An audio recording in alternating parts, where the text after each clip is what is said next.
Step into the game. We the Curry brothers, night and day network. We bring awareness to the community, spreading consciousness. With the truth we chase greatness. In the darkness we shine like the brightest stars, using our platform to break mental prisons. You know who we are. From the streets to the stage, we never back down. Constantly evolving, we wear the crown. Mindful warriors, we're changing the game. Never staying the same. Night and day network, we're here to stay.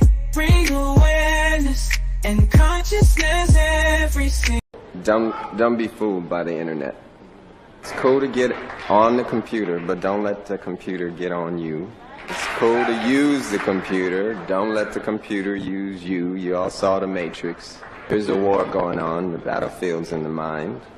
The prize is the soul. All right, y'all, we're going to get into it. The hell's going on out here? We're about to get into it. The debate started, so we're getting into it, y'all. You know what I mean? Let's get into it. Goods that you rely on to get through the month. Make sure y'all hit that like button, Economists have said that Trump sales tax would actually result for middle-class families in about $4,000 more a year because of his policies and his ideas about what should be the backs of middle-class people paying for tax cuts for billionaires. President Trump, I'll give you 2 minutes. First of all, I have no sales tax. That's an incorrect statement. She knows that. We're doing tariffs on other countries. Other countries are going to finally, after 75 years, pay us back for all that we've done for the world. And the tariff will be substantial in some cases. I took billions and billions of dollars I knew it. from China. I knew in fact, they never took the tariff off because it was so much money they can't. It would totally destroy everything that they've set out to do. They're taking in billions of dollars from China and other places. They've left the tariffs on. When I had it, I had tariffs, and yet I had no inflation. Look, we've had a terrible economy because inflation which is really known as a country buster. It breaks up countries. We have inflation like very few people have ever seen before, probably the worst in our nation's history. We were at 21%, but that's being generous because many things are 50, 60, 70, and 80% higher than they were just a few years ago. This has been a disaster for people, for the middle class, but for every class. On top of that, we have millions of people pouring into our country from prisons and jails, from mental institutions and insane asylums, and they're coming in and they're taking jobs that are occupied right now by African Americans and Hispanics, and also unions. Unions are going to be affected very soon. And you see what's happening. You see what's happening with towns throughout the United States. You look at Springfield, Ohio. You look at Aurora in Colorado. They are taking over the towns. They're taking over buildings. They're going in violently. These are the people that Xi and Biden led into our country, and they're destroying our country. They're dangerous. They're at the highest level of criminality, and we have to get them out. We have to get them out fast. I created one of the greatest economies in the history of our country. I'll do it again and even better. We are going to get to immigration and border security during this debate, but I would like to let Vice President Harris cut his mic. President don't control the economy. I would love to. Let's talk about what Donald Trump left us. Donald Trump left us the worst unemployment since the Great Depression. Donald Trump left us the worst public health epidemic in a century. Donald Trump left us the worst attack on our democracy since the Civil War. And what we have done is clean up Donald Trump's mess. What we have done and what I intend to do is build on what we know are the aspirations and the hopes of the American people. But I'm going to tell you all in this debate tonight, you're going to hear from the same old tired playbook, a bunch of lies, grievances, and name calling. What you're going to hear tonight is a detailed and dangerous plan called Project 2025 that the former president intends on implementing if he were elected again. I believe very strongly that the American people want a president who understands the importance of bringing us together, knowing we have so much more in common than what separates us. And I pledge to you to be a president for all Americans. President Trump, will give you a minute here to respond. Number one, I have nothing to do, as you know, and as she knows better than anyone, I have nothing to do with Project 2025. That's out there. I haven't read it. I don't want to read it purposely. I'm not going to read it. This was a group of people that got together. They came up with some ideas, I guess some good, some bad, but it makes no difference. I have nothing to do. Everybody knows I'm an open book. Everybody knows what I'm going to do. Cut taxes very substantially and create a great economy like I did before. We had the greatest economy. We got hit with a pandemic. And the pandemic was not since 1917, where 100 million people died, has there been anything like it. We did a phenomenal job with the pandemic. We handed them over a country where the economy and where the stock market was higher than it was before the pandemic came in. Nobody's ever seen anything like it. We made ventilators for the entire world. We got gowns, we got masks, we did things that nobody thought possible. And people give me credit for rebuilding the military. They give me credit for a lot of things, but not enough credit for the great job we did with the pandemic. But the only jobs they got were bounce back jobs. These were jobs bounced back, and it bounced back and it went to their benefit. But I was the one that created them. They know it, and so does everybody else. Vice President Harris, I'll let you respond. So Donald Trump has no plan for you. And when you look at his economic plan, it's all about tax breaks for the richest people. I am offering what I describe as an opportunity economy. And the best economists in our country, if not the world, have reviewed our relative plans for the future of America. What Goldman Sachs has said is that Donald Trump's plan would make the economy worse. Mine would strengthen the economy. What the Wharton School has said is Donald Trump's plan would actually explode the deficit. 16 Nobel laureates have described his economic plan as something that would increase inflation and by the middle of next year would invite a recession. You just have to look at where we are and where we stand on the issues. And I'd invite you to know that Donald Trump actually has no plan for you because he is more interested in defending himself than he is in looking out for you. It's just a soundbite. They gave her that to say. I went to the Wharton School of Finance, and many of those professors, the top professors, think my plan is a brilliant plan. It's a great plan. It's a plan that's going to bring up our worth, our value as a country. It's going to make people want to be able to go and work and create jobs and create a lot of good, solid money for our country. And just to finish off, she doesn't have a plan. She copied Biden's plan, and it's like 4 sentences, like run, spot, run. 4 sentences that are just, oh, we'll try and lower taxes. She doesn't have a plan. Take a look at her plan. She doesn't have a plan. Mr. President, I do want to drill down on something you both brought up. The vice president brought up your tariffs. You responded, and let's drill down on this. None of these motherfuckers got any your plan. plan is what she calls is essentially a national sales tax. Your proposal calls for tariffs, as you pointed out here, on foreign imports across the board. You recently said that you might double your plan, imposing tariffs up to 20% on goods coming into this country. As you know, many economists say that with tariffs at that level, costs are then passed on to the consumer.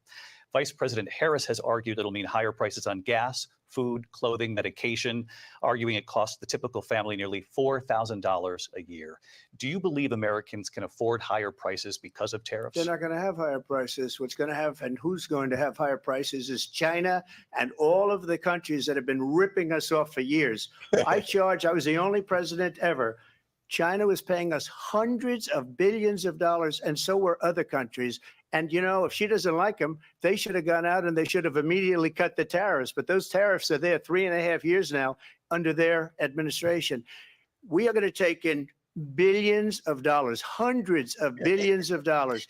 I had no inflation, virtually no inflation. They had the highest inflation perhaps in the history of our country, because I've never seen a worse period of time. People can't go out and buy cereal or bacon or eggs or anything else. The people of our country are absolutely dying with what they've done. They've destroyed the economy. And all you have to do is look at a poll. The polls say 80 and 85 and even 90% that the Trump economy was great, that their economy was terrible. Vice President Harris, I do want to ask for your response. And you heard what the president said there, because the Biden administration did keep a number of the Trump tariffs in place. So how do you respond? Well, let's be clear that the Trump administration resulted in a trade deficit, one of the highest we've ever seen in the history of America.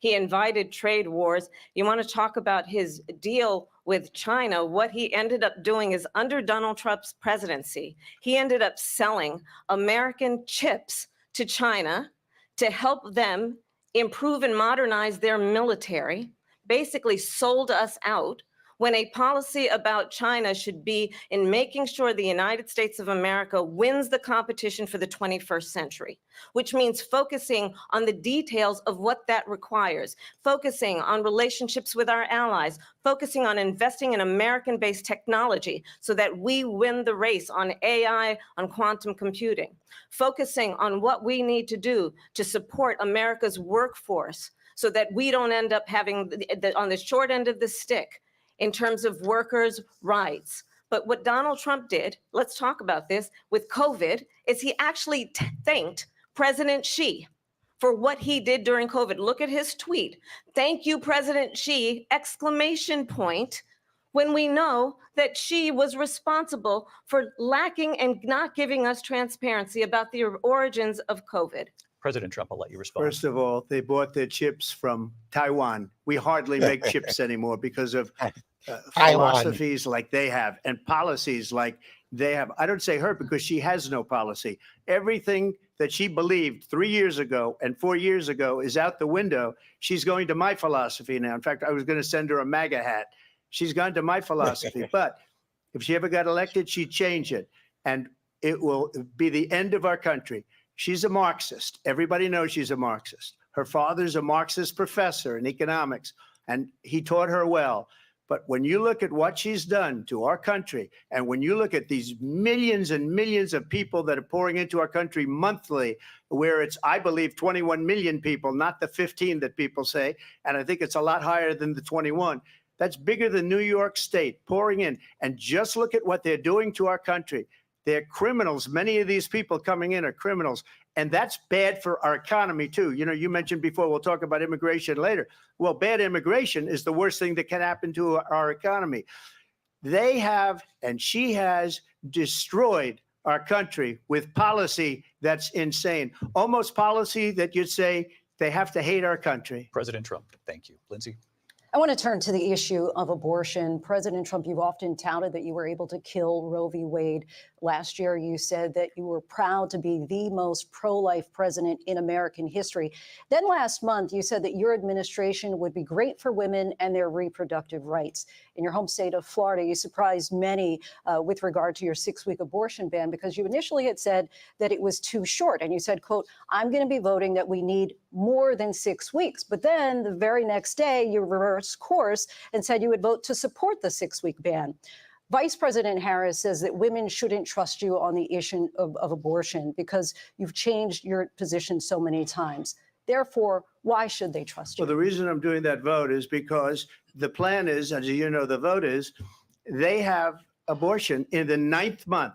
They even have, and you can look at the governor of West Virginia, the previous governor of West Virginia, not the current governor, who's doing an excellent job, but the governor before, he said the baby will be born and we will decide what to do with the baby. In other words, we'll execute the baby. And that's why I did that, because that predominates, because they're radical. The Democrats are radical in that. And her vice presidential pick, which I think was a horrible pick, by the way, for our country, because he is really out of it. But her vice presidential pick says abortion in the 9th month is absolutely fine. He also says execution after birth. It's execution, no longer abortion, because the baby is born, is okay. And that's not okay with me, hence the vote. But what I did is something for 52 years, they've been trying to get Roe v. Wade into the states. And through the genius and heart and strength of 6 Supreme Court justices, we were able to do that. Now, I believe in the exceptions for rape, incest, and life of the mother. I believe strongly in it. Ronald Reagan did also. 85% of Republicans do. Exceptions. Very important. But we were able to get it, and now states are voting on it. And for the first time, you're going to see, look, this is an issue that's torn our country apart for 52 years. Every legal scholar, Every Democrat, every Republican, liberal, conservative, they all wanted this issue to be brought back to the states where the people could vote. And that's what happened. Now, Ohio, the vote was somewhat liberal. Kansas, the vote was somewhat liberal, much more liberal than people would have thought. But each individual state is voting. It's the vote of the people now. It's not tied up in the federal government. I did a great service in doing it. It took courage to do it. And the Supreme Court had great courage in doing it. And I give tremendous credit to those 6 justices. There is no state in this country where it is legal to kill a baby after it's born.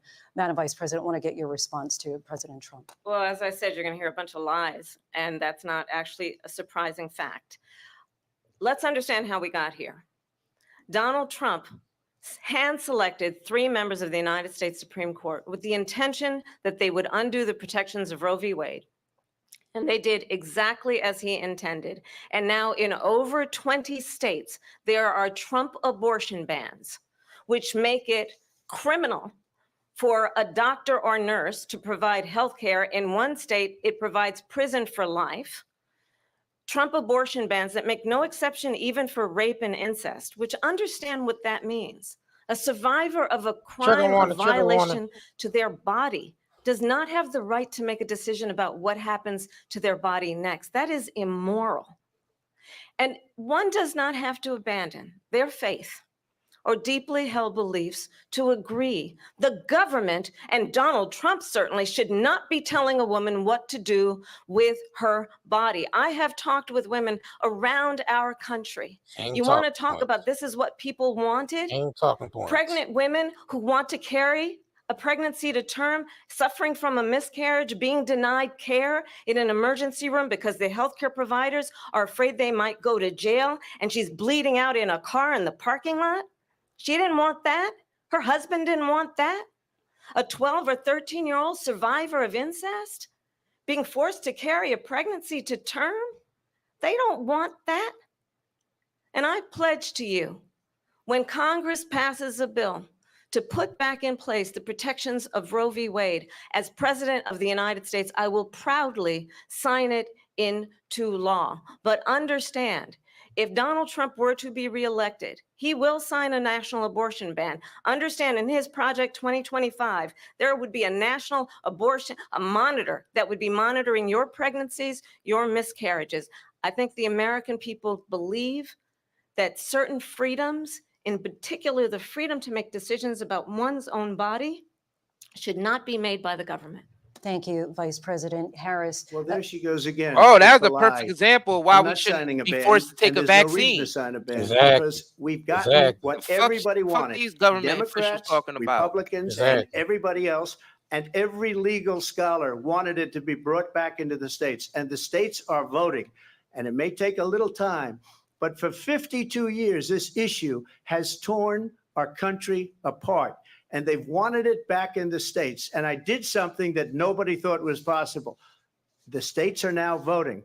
What she says is an absolute lie. And as far as the abortion ban, no, I'm not in favor of abortion ban, but it doesn't matter because this issue has now been taken over by the states. Would you veto a national abortion ban if it came Well, to I your won't desk? have to because, again, 2 things. Number one, she said she'll go back to Congress. She'll never get the vote. It's impossible for her to get the vote, especially now with the 50-50 and essentially 50-50 in both Senate and the House. She's not going to get the vote. She can't get the vote. She won't even come close to it. So it's just talk. You know what it reminds me of? When they said they're going to get student loans terminated, and it ended up being a total catastrophe. The student loans, and then I think probably her boss, if you call him a boss, he spends all his time on the beach. But look, her boss went out and said, we'll do it again. We'll do it a different way. And he went out, got rejected again by the Supreme Court. So all these students got taunted with this whole thing about this whole idea and how unfair that would have been. Part of the reason they lost to the millions and millions of people that had to pay off their student loans. They didn't get it for free, but they were saying it's the same way that they talked about that they talk about abortion. But if I could just get a yes or no, because your running mate, J.D. Vance, has said that you would veto it if it did come to your desk. Well, I didn't discuss it with J.D. In all fairness, J.D., and I don't mind if he has a certain view, but I think he was speaking for me, but I really didn't.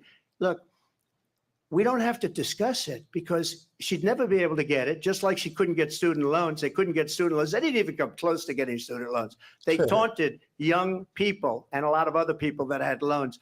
They can never get this approved. So it doesn't matter what she says about going to Congress. Well, wonderful. Let's go to Congress, do it. But the fact is that for years, they wanted to get it out of Congress and out of the federal government. And we did something that everybody said couldn't be done. And now you have a vote of the people on abortion. Vice President Harris, I want to give you your time to respond, but I do want to ask, would you support any restrictions on a woman's right to an abortion? I absolutely support reinstating the protections of Roe v. Wade.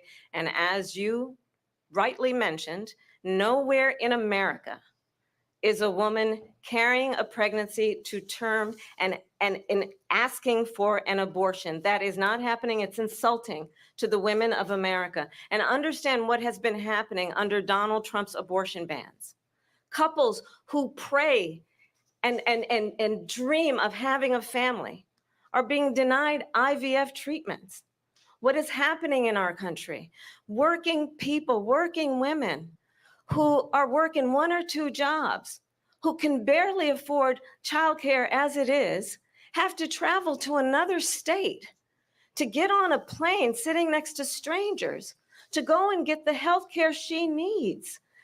Barely can afford to do it. And what you are putting her through Kamala ain't winning this debate, is unconscionable. And the people of America have not, the majority of Americans believe in a woman's right to make decisions about her own body. And that is why in every state where this issue has been on the ballot, in red and blue states both, the people of America have voted for freedom. Vice President Harris, excuse me, I have to respond. Another lie. It's another lie. I have been a leader on IVF, which is fertilization. The IVF, I have been a leader. In fact, when they got a very negative decision on IVF from the Alabama courts, I saw the people of Alabama and the legislature 2 days later voted it in. I've been a leader on it. They know that, and everybody else knows it. I have been a leader on fertilization, IVF. And the other thing, you should ask, will she allow abortion in the 8th month, 9th month, 7th month? Come on. Okay, would you do that? Why don't you ask her that question? Why don't you answer the question? Would you because veto? Under Roe v. Wade, answer the question, would you veto? You could do abortions in the 7th month, the 8th month, the 9th month, and probably after birth. Just look at the governor, former governor of Virginia. The governor of Virginia said, we put the baby aside and then we determine what we want to do with the baby. President Trump, thank you. We're going to turn now to immigration and border security. We know it's an issue that's important to Republicans, Democrats, voters across the board in this country. Vice President Harris, you were tasked by President Biden with getting to the root causes of migration from Central America. We know that illegal border crossings reached a record high in the Biden administration. This past June, President Biden imposed tough new asylum restrictions. We know the numbers since then have dropped significantly. But my question to you tonight is, why did the administration wait until 6 months before the election to act? And would you have done anything differently from President Biden on this? So I'm the only person on this stage who has prosecuted transnational criminal organizations for the trafficking of guns, drugs, and human beings. And let me say that the United States Congress, including some of the most conservative members of the United States Senate, came up with a border security bill which I supported. And that bill would have put 1,500 more border agents on the border to help those folks who are working there right now overtime, trying to do their job. It would have allowed us to stem the flow of fentanyl coming into the United States. I know there are so many families watching tonight who have been personally affected by the surge of fentanyl in our country. That bill would have put more resources to allow us to prosecute transnational criminal organizations for trafficking in guns, drugs, and human beings. But you know what happened to that bill? Donald Trump got on the phone, called up some folks in Congress and said, kill the bill. And you know why? Because he'd prefer to run on a problem instead of fixing a problem. And understand, this comes at a time where the people of our country actually need a leader who engages in solutions, who actually addresses the problems at hand. But what we have in the former president is someone who would prefer to run on a problem instead of fixing a She problem. trying to blame And I'll Trump tell for you the something, foreigners he's when going he to was the talk one about talking about immigration a building the lot tonight, wall. even when it's Well, not the yeah, subject that exactly. is being raised. The hell? Now And that I'm going to actually do something them really motherfuckers unusual, came and I'm across going the to border invite on you their to watch. attend one of Donald Trump's rallies, because it's a really interesting thing to watch. You will see during the course of his rallies, he talks about fictional characters like Hannibal Lecter. He will talk about windmills cause cancer. And what you will also notice is that people start leaving his rallies early out of exhaustion and boredom. And I will tell you, the one thing you will not hear him talk about is you. You will not hear him talk about your needs, your dreams, and your desires.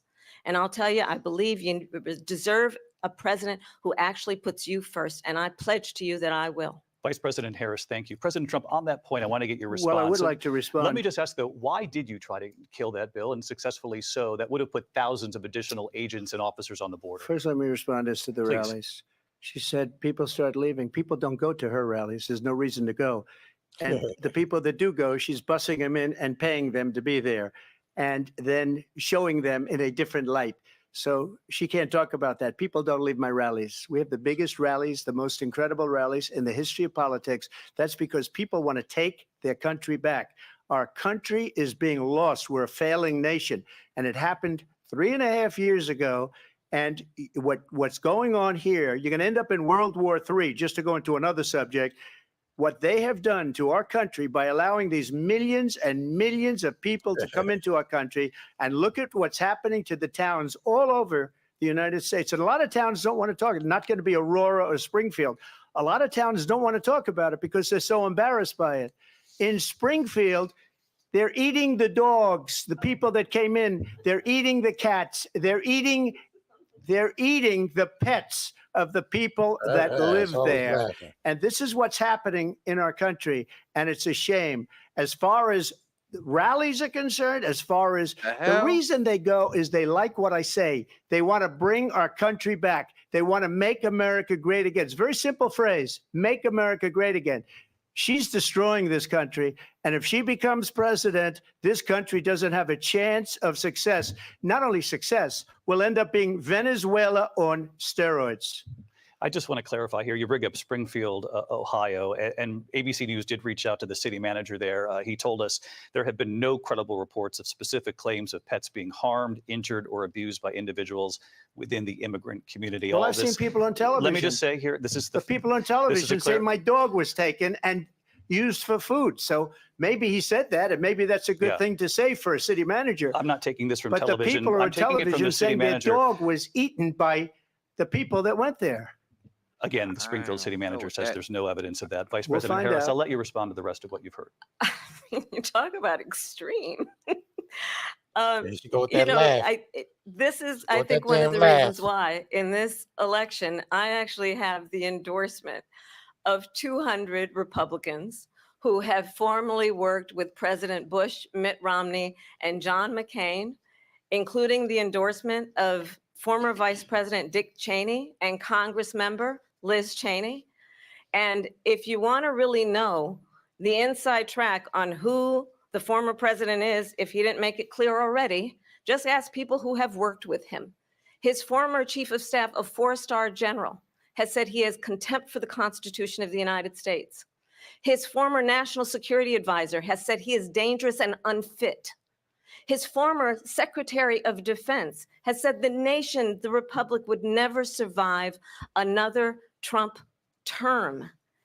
And when we listen to this kind of rhetoric, when the issues that affect the American people are not being addressed, I think the choice is clear in this election. President Trump, I'll give you a quick minute to respond here. Thank you. Because when I hear that, see, I'm a different kind of a person. I fired most of those people. Not so graciously. They did bad things or a bad job. I fired them. They never fired one person. They didn't fire anybody having to do with Afghanistan and the Taliban and the 13 people whose were just killed, viciously and violently killed. And I got to know the parents and the family. They didn't fire. They should have fired all those generals, all those top people, because that was one of the most incompetently handled situations anybody has ever seen. So when somebody does a bad job, I fire them. And you take a guy like Esper. He was no good. I fired him. So he writes a book. Another one writes a book, because with me, they can write books. With nobody else can they? But they have done such a poor job, and they never fire anybody. Look at the economy. Look at the inflation. They didn't fire any of their economists. They have the same people. That's a good way not to have books written about you. But just to finish, I got more votes than any Republican in history by far. In fact, I got more votes than any president, sitting president in history by far. Let me continue on immigration. It was what you wanted to talk about earlier. So let's get back to your deportation proposal that the vice president has reacted to as well.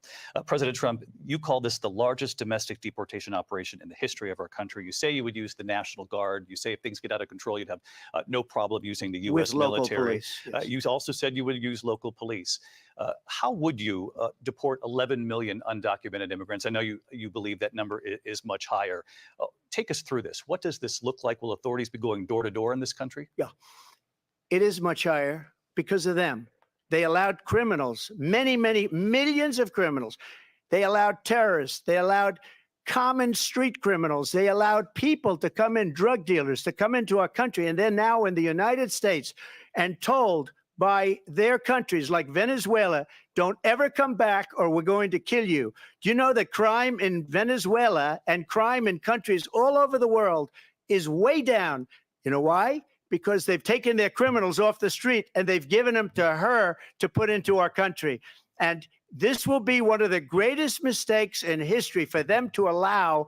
And I think they probably did it because they think they're going to get votes, but it's not worth it because they're destroying the fabric of our country by what they've done. There's never been anything done like this at all. They've destroyed the fabric of our country. Millions of people let in, and all over the world, crime is down all over the world except here. Crime here is up and through the roof, despite their fraudulent statements that they made.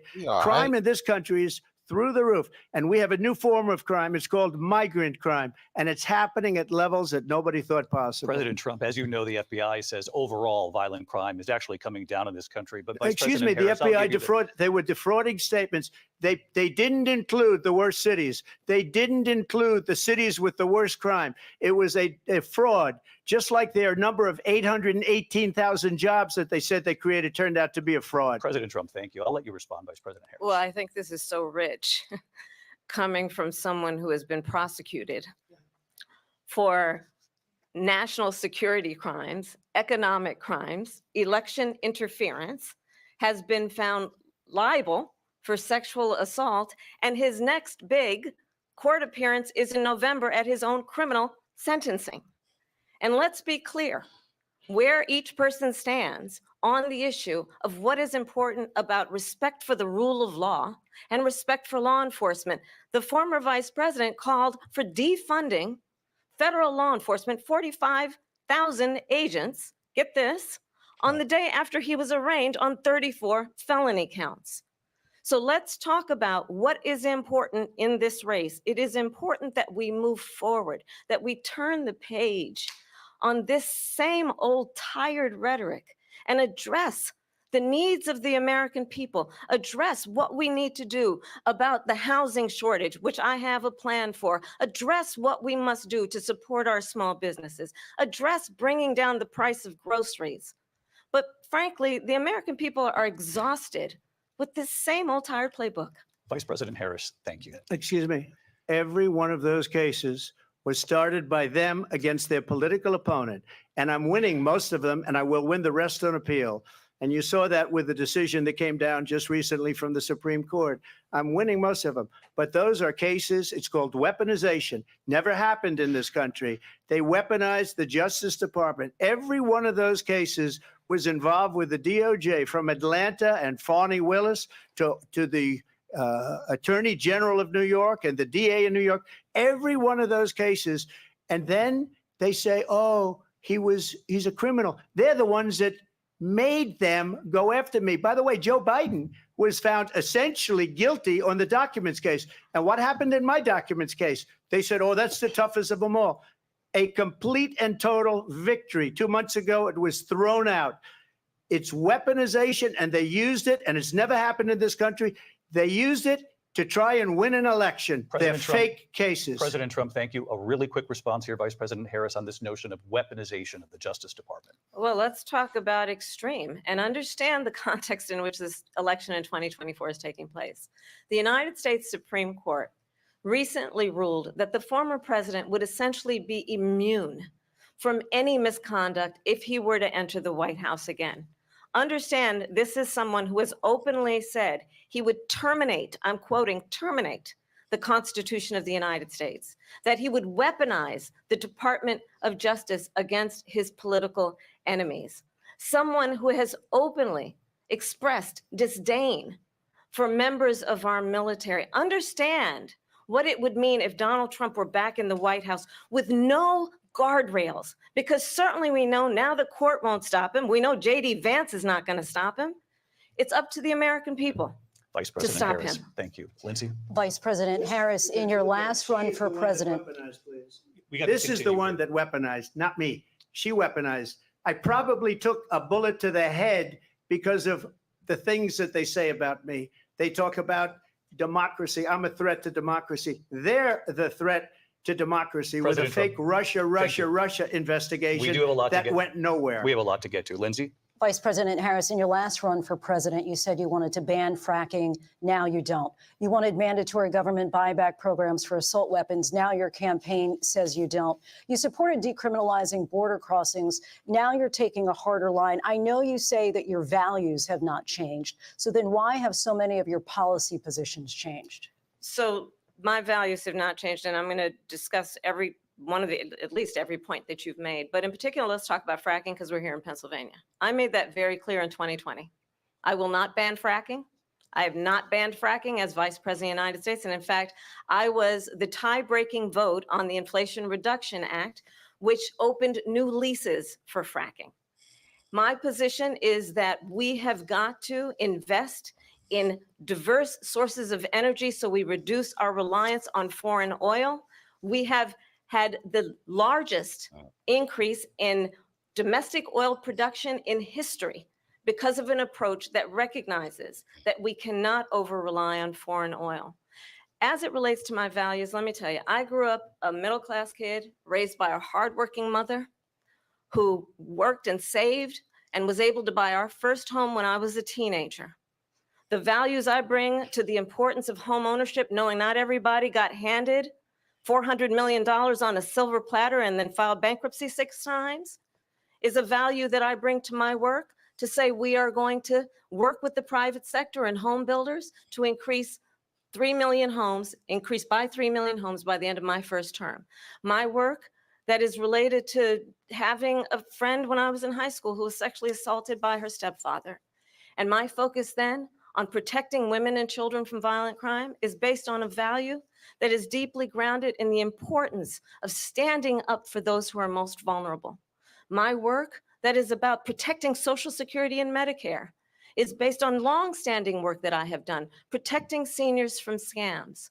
My values have not changed. And what is important is that there is a president who actually brings values and a perspective that is about lifting people up and not beating people down. And name calling. The true measure of the leader is the leader who actually understands the strength is not in beating people down, it's in lifting people up. I intend to be that president.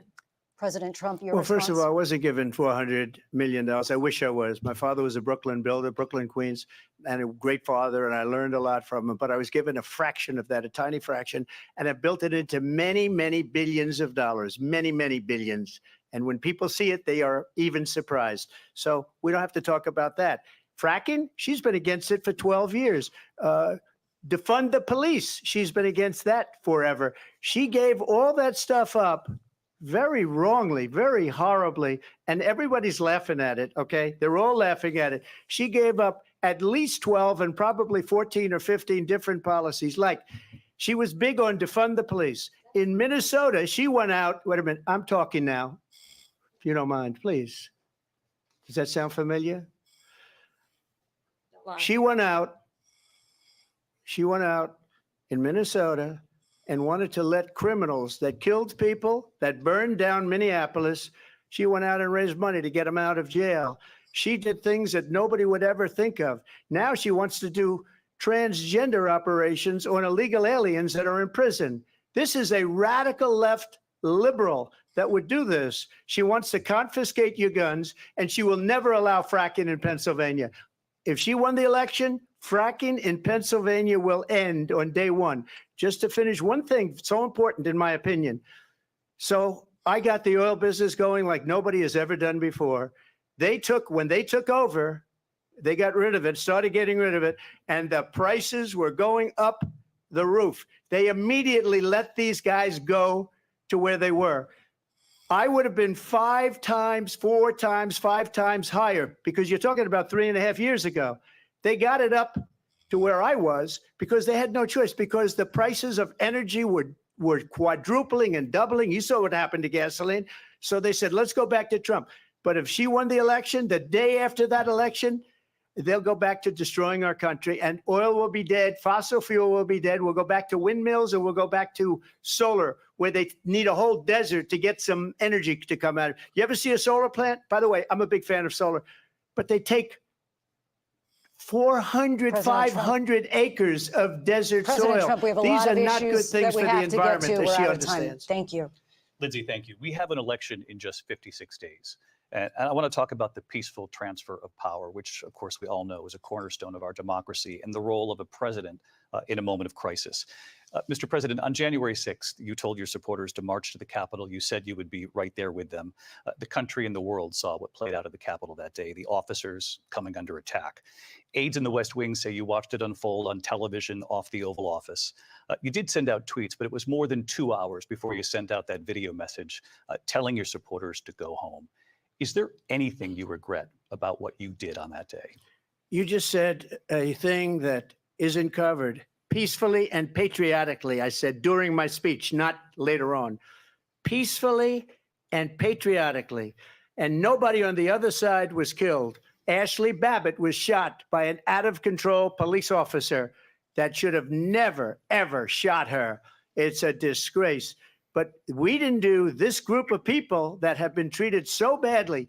I ask, what about all the people that are pouring into our country and killing people that she allowed to pour in? She was the border czar. Remember that. She was the border czar. She doesn't want to be called the border czar because she's embarrassed by the border. In fact, she said at the beginning, well, I'm surprised you're not talking about the border yet. That's because she knows what a bad job they've done.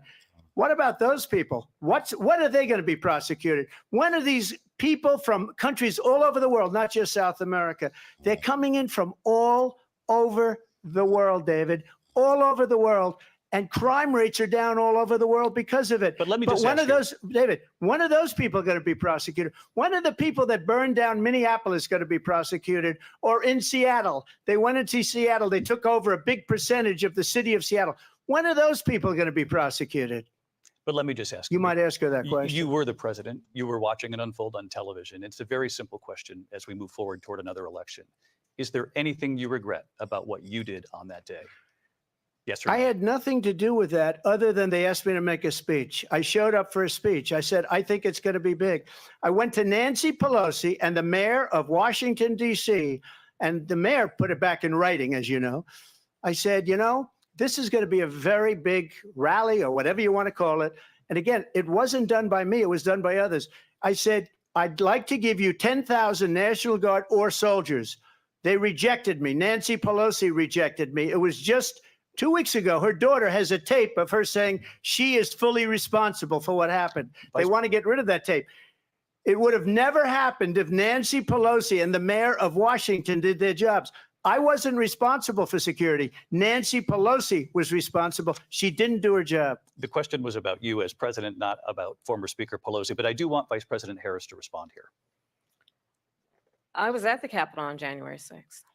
I was the vice president-elect. I was also an acting senator. I was there. And on that day, the president of the United States incited a violent mob to attack our nation's capital, to desecrate our nation's capital. On that day, 140 law enforcement officers were injured, and some died. And understand, The former president has been indicted and impeached for exactly that reason. But this is not an isolated situation. Let's remember Charlottesville, where there was a mob of people carrying tiki torches, spewing anti-Semitic hate. And what did the president then at the time say? There were fine people on each side. Let's remember that when it came to the Proud Boys, a militia, the former president said, stand back and stand by. So for everyone watching who remembers what January 6th was, I say, we don't have to go back. Let's not go back. We're not going back. It's time to turn the page.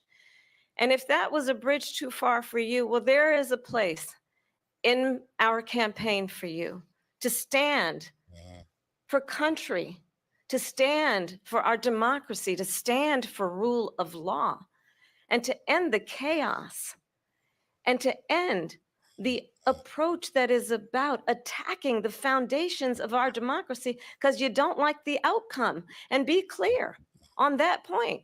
Donald Trump, the candidate, has said in this election there will be a bloodbath if this and the outcome of this election is not to his liking. Let's turn the page on this. Let's not go back. Let's chart a course for the future and not go backwards to the past. Let me just follow up here. It was a different term, and it was a term that related to energy because they have destroyed our energy business. That was where bloodbath was. Also, on Charlottesville, that story has been, as you would say, debunked.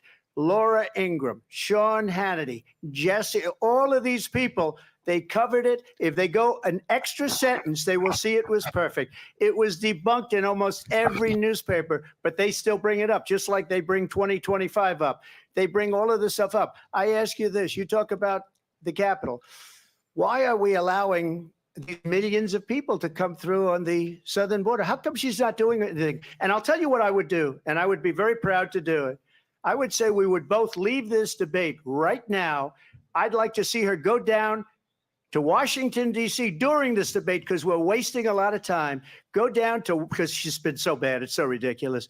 Go down to Washington, D.C. and let her sign a bill to close up the border because they have the right to do it. They don't need bills. They have the right to do it. The president of the United States, you'll get him out of bed. You'll wake him up at 4 o'clock in the afternoon. Right. You'll say, come on down to the office. Let's sign a bill.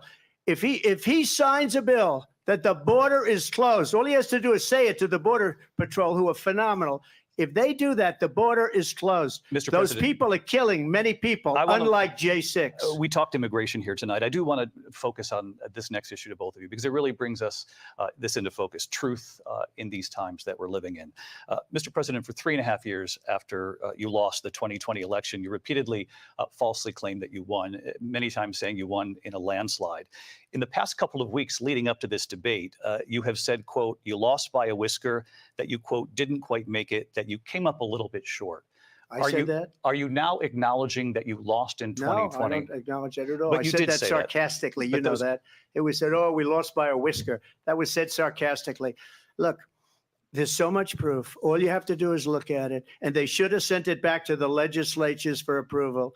I got almost 75 million votes, the most votes any sitting president has ever gotten. I was told if I got 63, which was what I got in 2016, you can't be beaten.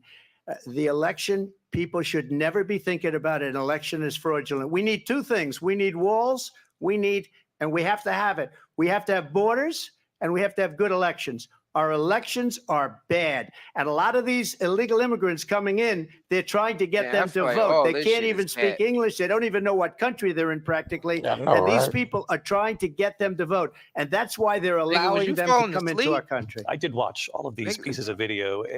I didn't detect the sarcasm, lost by a whisker. We didn't quite make it. And we should just point out here as clarification, and you know this, you and your allies, 60 cases in front of many judges, many of them Republican. No judge looked at it. And said they said we didn't have standing. Fraud. That's the other thing.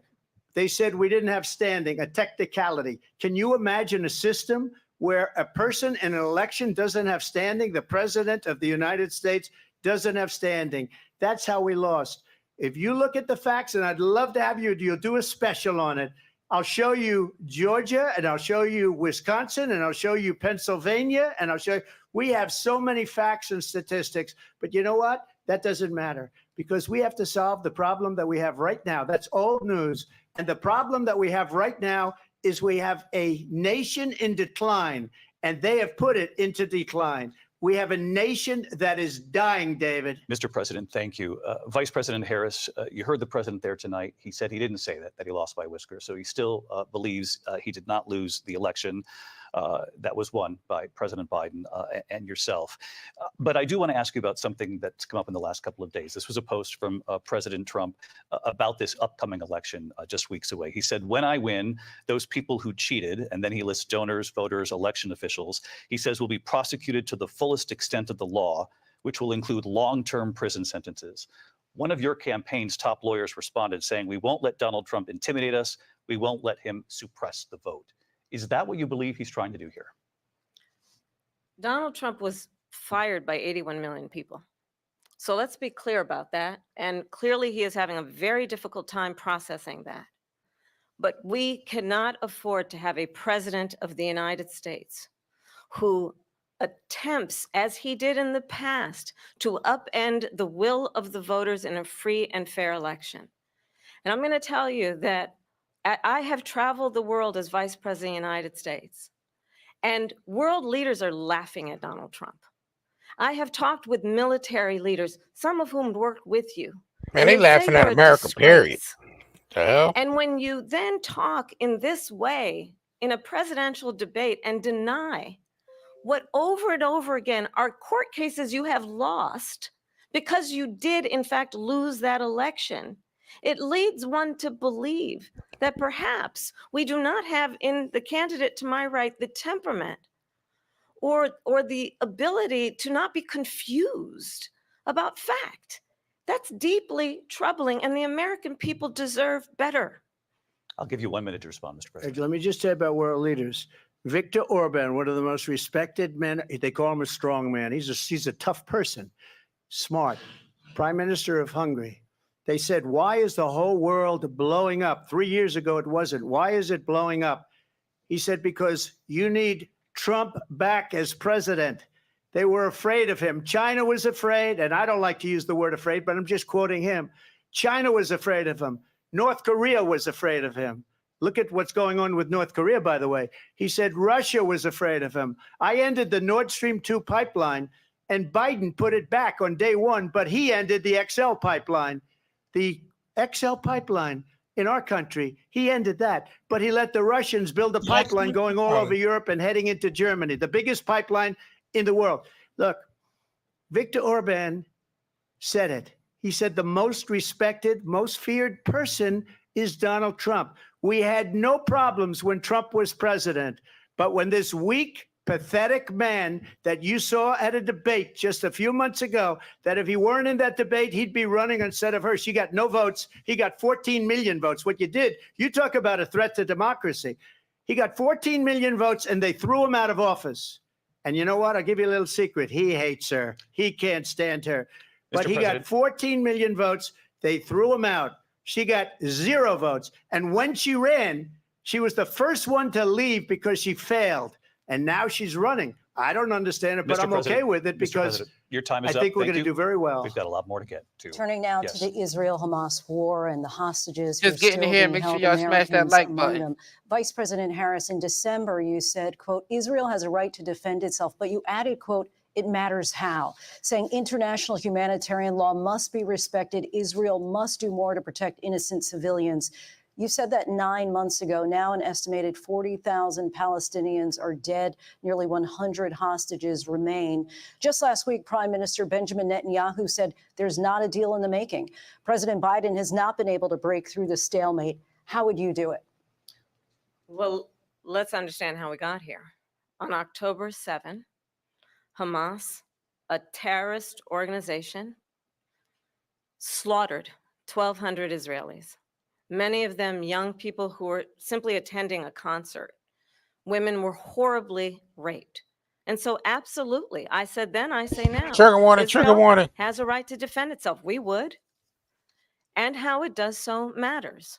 because it is also true, far too many innocent Palestinians have been killed. Children, mothers. What we know is that this war must end. It must end immediately, and the way it will end is we need a ceasefire deal and we need the hostages out. And so we will continue to work around the clock on that. Didn't the Work war around start the clock, on also Biden's watch understanding and that we Kamala's must watch? chart a course for a I two-state mean, solution. it And came to a in head that on their watch. solution, there must be security for the Israeli people and Israel, and in equal measure for the Palestinians.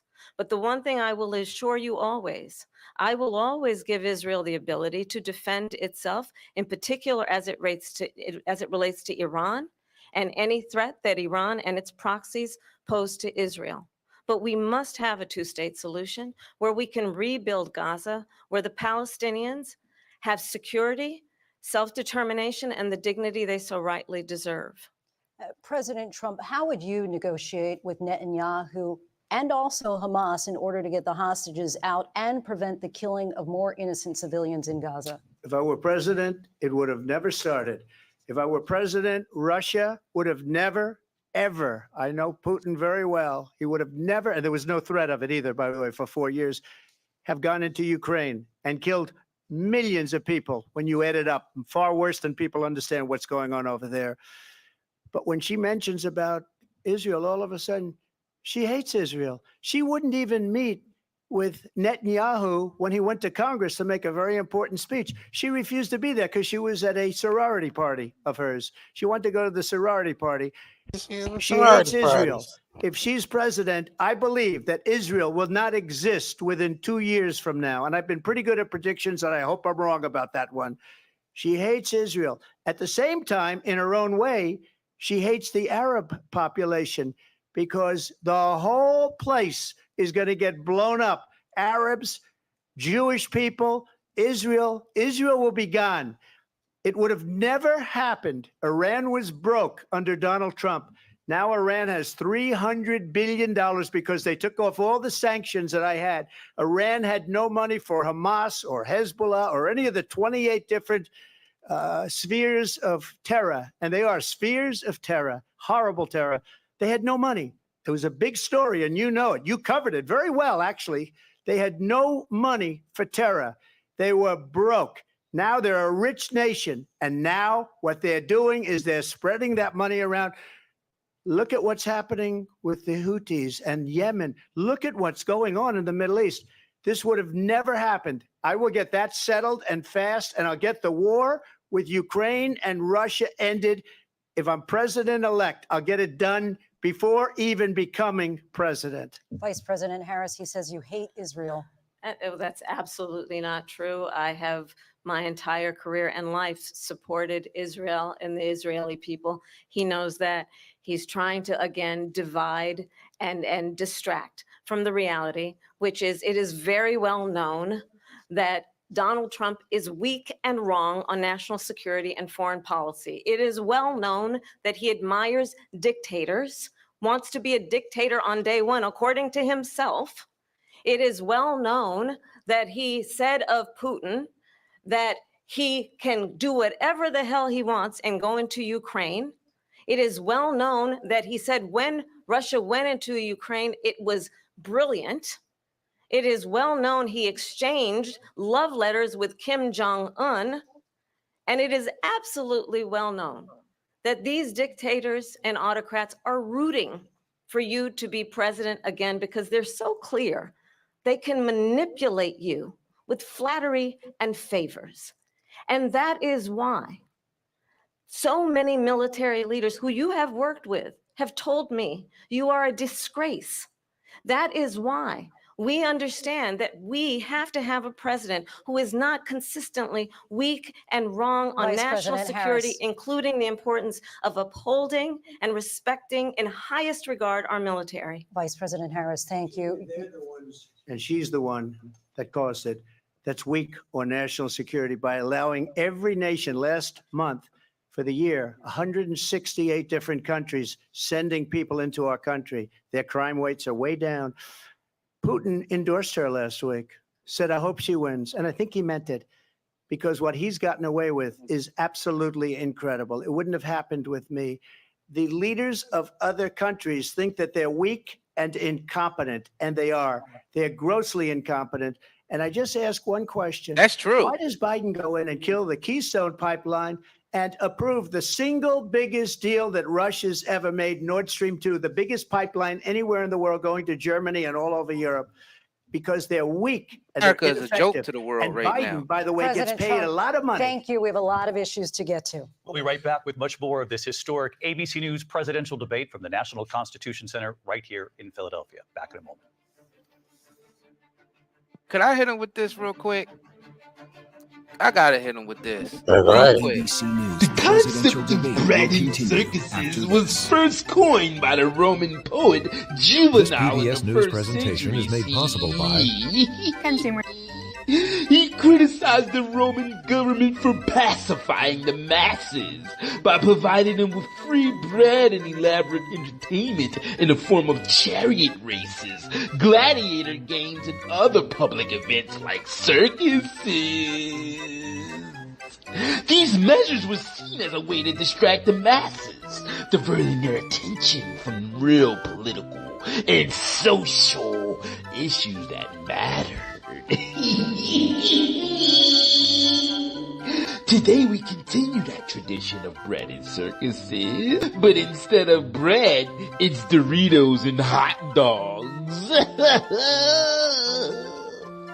Our circuses is in a form of basketball, football games, drama, and reality TV. We want to welcome you all to Bread and Circuses of the 21st century.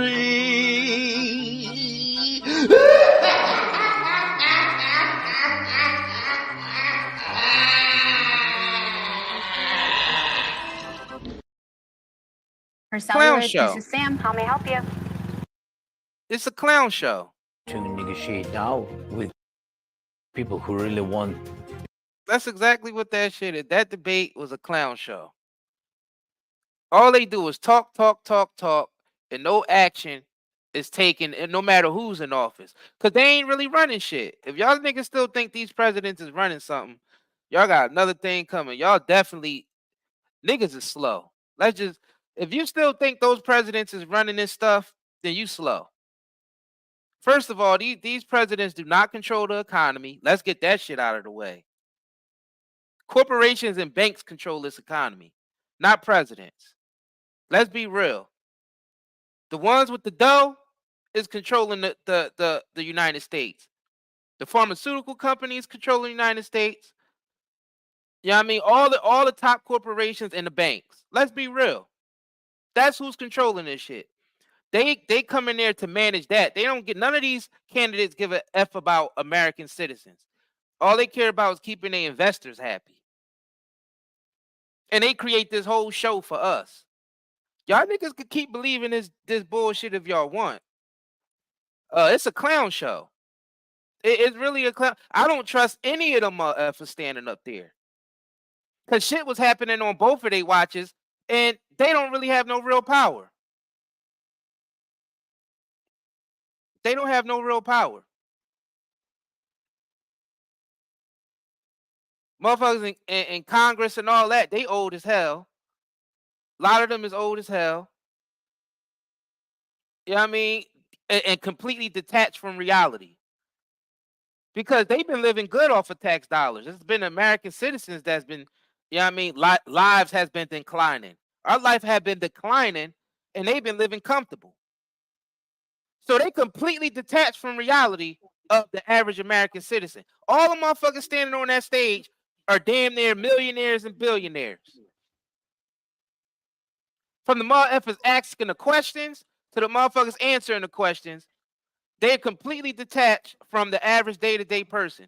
So how the hell are they making decisions for the average day-to-day person when they're completely detached? All these motherfuckers fly around private everywhere. They fly private everywhere.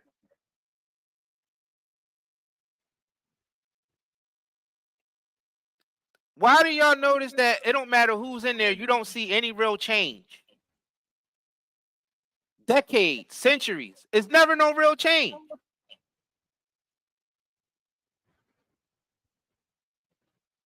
This is one big ass clown show. One big ass clown show. You could do all the marching, you could do all the voting, the same shit niggas been doing for centuries. Niggas been marching like crazy. Niggas been voting their ass off. But you ain't gonna never see no change because it's one big show and both parties is the same party. There's only one party with the illusion of two parties. Presidential debate tonight. We're going years into this conflict. Mr. President, it has been the position of the Biden administration that we must defend Ukraine from Russia, from Vladimir Putin, to defend their sovereignty, their democracy, that it's in America's best interest to do so, arguing that if Putin wins, he may be emboldened to move even further into other countries. You have said you would solve this war in 24 hours. You said so just before the break tonight. How exactly would you do that? And I want to ask you a very simple question tonight. Do you want Ukraine to win this war? I want the war to stop. I want to save lives that are being uselessly, people being killed by the millions. It's the millions. It's so much worse than the numbers that you're getting, which are fake numbers.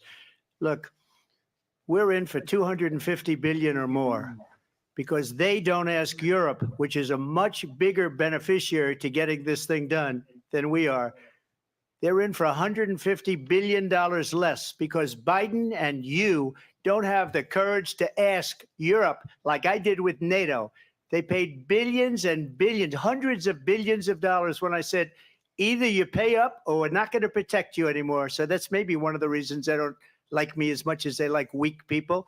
But you take a look at what's happening. We're in for 250 to 275 billion. They're into 100 to 150. They should be forced to equalize. With that being said, I want to get the war settled. I know Zelensky very well, and I know Putin very well. I have a good relationship, and they respect your president, okay? They respect me. They don't respect Biden. How would you respect him? Why? For what reason? He hasn't even made a phone call in 2 years to Putin, hasn't spoken to anybody. They don't even try and get it. That is a war that's dying to be settled. I will get it settled before I even become president. If I win, when I'm president-elect, and what I'll do is I'll speak to one, I'll speak to the other, I'll get them together. That war would have never happened. And in fact, when I saw Putin after I left, unfortunately left because our country has gone to hell. But after I left, when I saw him building up soldiers, he did it after I left. I said, oh, he must be negotiating. It must be a good, strong point of negotiation. Well, it wasn't, because Biden had no idea how to talk to him. He had no idea how to stop it. And now you have millions of people dead, and it's only getting worse, and it could lead to World War III. Don't kid yourself, David. We're playing with World War III, and we have a president that we don't even know if he's. Where is our president? We don't even know if he's a president. And just to clarify they threw him out of a campaign like a dog. We don't even know. Is he our president? But we have a president, Mr. President, that doesn't know he's alive. Your time is up. Just to clarify in the question, do you believe it's in the U.S. best interest for Ukraine to win this war, yes or no? I think it's the U.S. best interest to get this war finished and just get it done. All right. Negotiate a deal, because we have to stop all of these human lives from being destroyed. I want to take this to Vice President Harris. I want to get your thoughts on support for Ukraine in this moment, but also as Commander-in-Chief, if elected, how would you deal with Vladimir Putin, and would it be any different from what we're seeing from President Biden? Well, first of all, it's important to remind the former president, you're not running against Joe Biden, you're running against me. I believe the reason that Donald Trump says that this war would be over within 24 hours is because he would just give it up. And that's not who we are as Americans. Let's understand what happened here.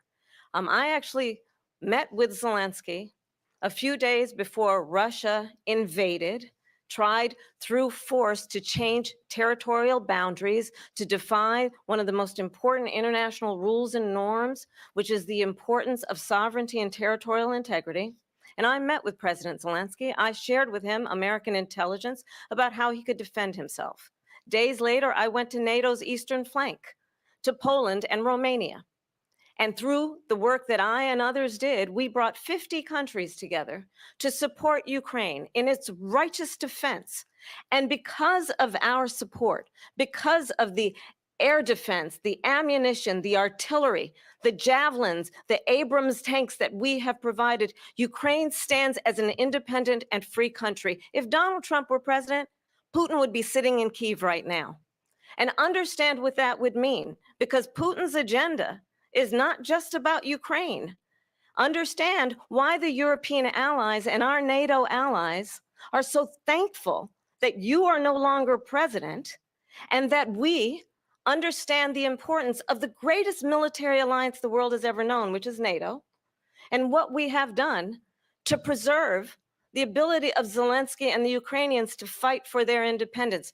Otherwise, Putin would be sitting in Kyiv with his eyes on the rest of Europe, starting with Poland. And why don't you tell the 800,000 Polish Americans right here in Pennsylvania how quickly you would give up for the sake of favor and what you think is a friendship with what is known to be a dictator who would eat you for lunch. Vice President Harris, thank you. We've heard from both of you on Ukraine tonight. Afghanistan came up in the last hour. I wanted her to respond to something you said earlier, and now, please, I'll give you a minute here. Putin would be sitting in Moscow, and he wouldn't have lost 300,000 men and women, but he would have been sitting in Moscow. Quiet, please. He would have been sitting in Moscow, much happier than he is right now. But eventually, you know, he's got a thing that other people don't have. He's got nuclear weapons. They don't ever talk about that. He's got nuclear weapons. Nobody ever thinks about that. And eventually, maybe he'll use them, and maybe he hasn't been that threatening, but he does have that. Something we don't even like to talk about. Nobody likes to talk about it.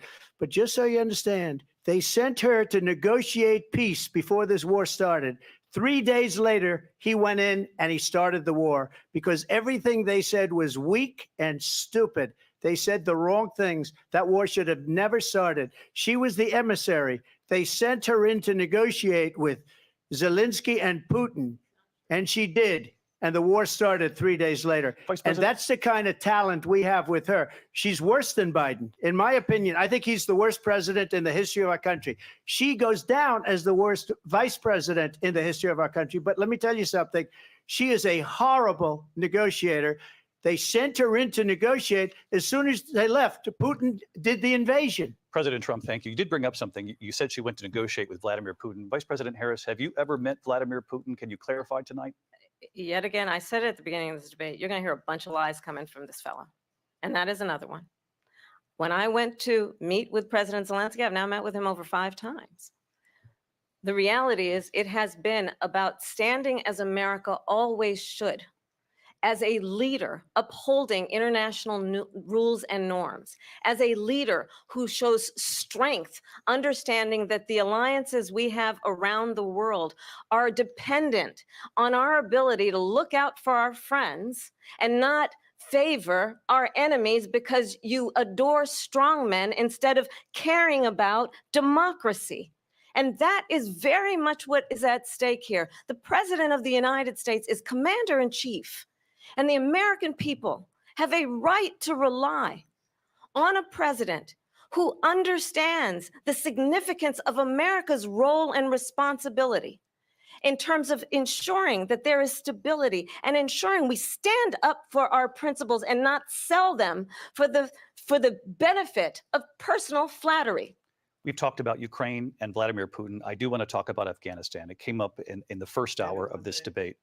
I want to move on to Afghanistan. Stoltenberg said Trump did the most amazing thing I've ever seen. He got these countries, the 28 countries at the time, to pay up. He said, I've never seen. He's the head of NATO. He said, I've never seen. For years, we were paying almost all of NATO. We were being ripped off by European nations, both on trade and on NATO. I got them to pay up by saying one of the statements you made before, if you don't pay, we're not going to protect you. President Otherwise, Trump. we would have never gotten it. He said it was one of the most incredible jobs that he's ever seen done. Thank you. I want to turn to Afghanistan. It came up in the first hour of the debate, and we witnessed a poignant moment today on Capitol Hill, honoring the soldiers who died in the chaotic withdrawal from Afghanistan. I do want to ask the Vice President, do you believe you bear any responsibility in the way that withdrawal played out? Well, I will tell you, I agreed with President Biden's decision to pull out of Afghanistan. 4 presidents said they would, and Joe Biden did. And as a result, America's taxpayers are not paying the $300 million a day we were paying for that endless war. And as of today, there is not one member of the United States military who is in active duty in a combat zone in any war zone around the world, the first time this century. But let's understand how we got to where we are. Donald Trump, when he was president, negotiated one of the weakest deals you can imagine. He calls himself a deal maker. Even his national security advisor said it was a weak, terrible deal. And here's how it went down. He bypassed the Afghan because we ain't getting government. heroin He from negotiated directly with a Afghan no more. It's terrorist coming from organization called the Venezuela. Taliban. The negotiation involved the Taliban getting That's the only reason 5,000 why. Taliban terrorists released. And They get don't need to this, be no, in get Afghan no this. more. The heroin ain't And coming from there. the president at the time Coming from invited the Venezuela. Taliban to Camp Coming David, from, a place of storied significance for us as Americans, a place where we honor the importance of American diplomacy, where we invite and receive respected world leaders. And this former president, as president, invited them to Camp David because he does not again appreciate the role and responsibility of the President of the United States to be commander-in-chief with a level of respect. And this gets back to the point of how he has consistently disparaged and demeaned members of our military, fallen soldiers, and the work that we must do to uphold the strength and the respect of the United States of America around the world. Vice President Harris, thank you. President Trump, your response to her saying that you she got a lot of negotiate with rehearsed the talking Taliban. points, bro. So if you take a look at that period of time, It's too rehearsed. the Taliban was killing our soldiers, a lot of them, with snipers. And I got involved with the Taliban because the Taliban was doing the killing. That's the fighting force within Afghanistan. They don't bother doing that because, you know, they deal with the wrong people all the time. But I got involved. And Abdul is the head of the Taliban. He is still the head of the Taliban. And I told Abdul, don't do it anymore. You do it anymore, you're going to have problems. And he said, why do you send me a picture of my house? I said, you're going to have to figure that out, Abdul. And for 18 Trump months, moving like a mob we had boss. nobody killed. I We make them did have pay an up. agreement negotiated by Mike Pompeo. Yes, and I'm It was a making very good everybody pay agreement. up. The reason it was good, it was we were getting out. We would have been out faster than them, but we wouldn't have lost the soldiers. We wouldn't have left many Americans behind, and we wouldn't have left $85 billion worth of brand new, beautiful military equipment behind. And just to finish, they blew it. So The agreement said you have to do this, and they didn't do it. They didn't do it. The agreement was terminated by us because they didn't do what they were supposed to do. I want to move on. And these people did the worst withdrawal, and in my opinion, the most embarrassing moment in the history of our country. And by the way, that's why Russia attacked Ukraine, because they saw how incompetent she and her boss are. President Trump, thank you. I want to move on now to race and politics in this country. Mr. President, you recently said of Vice President Harris, quote, I didn't know she was black until a number of years ago when she happened to turn black, and now she wants to be known as black. Man, this shit ain't important, I want to ask bro. a bigger picture question. Oh, y'all gonna ask some Why do you believe it's superficial shit appropriate like to this? weigh in on the racial identity Come on, of your bro. opponent? I don't, and I don't care. I don't care what she is. I don't care. I'm glad he said that. You I'm make glad a he big said deal out that. of something. I couldn't care less. I'm glad he Whatever said she that wants to shit. be is okay with me. Damn. But those were your words. So I'm I don't asking. know. I don't know. I mean, all I can say is I read where she was not black, that she put out, and I'll say that. And then I read that she was black, and that's okay. Either one was okay with me. That's up to her. That's up to her. Vice President Harris, your thoughts on this? I think it's, I mean, honestly, I think it's a tragedy that we have someone who wants to be president who has consistently, over the course of his career, attempted to use race to divide the American people. You know, I do believe that the vast majority of us know that we have so much more in common than what separates us, and we don't want this kind of approach that is just constantly trying to divide us, and especially by race. And let's remember how Donald Trump started. He was and the whole establishment land. do He that shit. owned I'm about to land. He say, owned that's what I was about- buildings. I was just about to say and that. he was investigated because he refused to rent property to Black families. Let's remember, this is the same individual who took out a full-page ad in the New York Times calling for the execution of 5 young Black and Latino boys who were innocent, the Central Park 5. Took out a full-page ad calling for their execution. This is the same individual who spread birther lies about the first Black president of the United States. And I think the American people want better than that, want better than this, want someone who understands, as I do, I travel our country. We see in each other a friend. We see in each other a neighbor. We don't want a leader who is constantly trying to have Americans point their fingers at each other. I meet with people all the time who tell me, can we please just have discourse about how we're going to invest in the aspirations and the ambitions and the dreams of the American people? Knowing that regardless of people's color or the language their grandmother speaks, we all have the same dreams and aspirations and want a president who invests in those, not in hate and division. Vice President Harris, thank you. Lindsay? President Trump, this is now your 3rd time. This is the most divisive presidency in the history of our country. There's never been anything like it. They're destroying our country, and they come up with things like what she just said. Going back many, many years, when a lot of people, including Mayor Bloomberg, agreed with me on the Central Park 5, they admitted, they said, they pled guilty. And I said, well, if they pled guilty, they badly hurt a person, killed a person ultimately. The Democrats use that LGBTQ shit to divide but people this too. Is a So they all play the same that has game. to stretch back years, 40, 50 years ago, because there's nothing now. I built one of the greatest economies in the history of the world, and I'm going to build it again. It's going to be bigger, better, and stronger. Republicans against Democrats. But they're destroying our economy. Right. They have no idea what a good economy is. The pot calling the kettle black. That's why we said this is all bullshit, y'all. And remember this. Hypocrites. You got to see through the illusion. You know, she's trying to get away from Biden. I don't know the gentleman. She says, she is Biden. The worst inflation we've ever had. A horrible economy because inflation has made it so bad, and she can't get away with that. Thank you. Your time is up. I want to respond to that, though. I want to just respond briefly. Clearly, I am not Joe Biden, and I am certainly not Donald Trump. We did and what I do offer is a new generation of leadership for our country. One who believes in what is possible, one who brings a sense of optimism about what we can do instead of always disparaging the American people. I believe in what we can do to strengthen our small businesses, which is why I have a plan. Let's talk about our plans and let's compare the plans.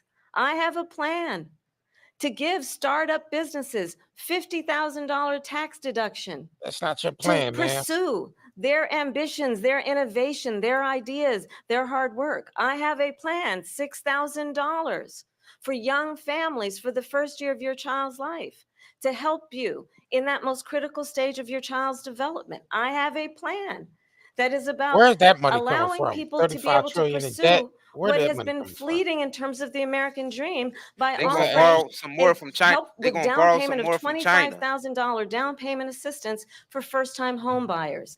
That's the kind of conversation I believe, squeeze David, us some more people taxes really to want pay the tonight, China back. as opposed to a conversation that is constantly about belittling and name-calling.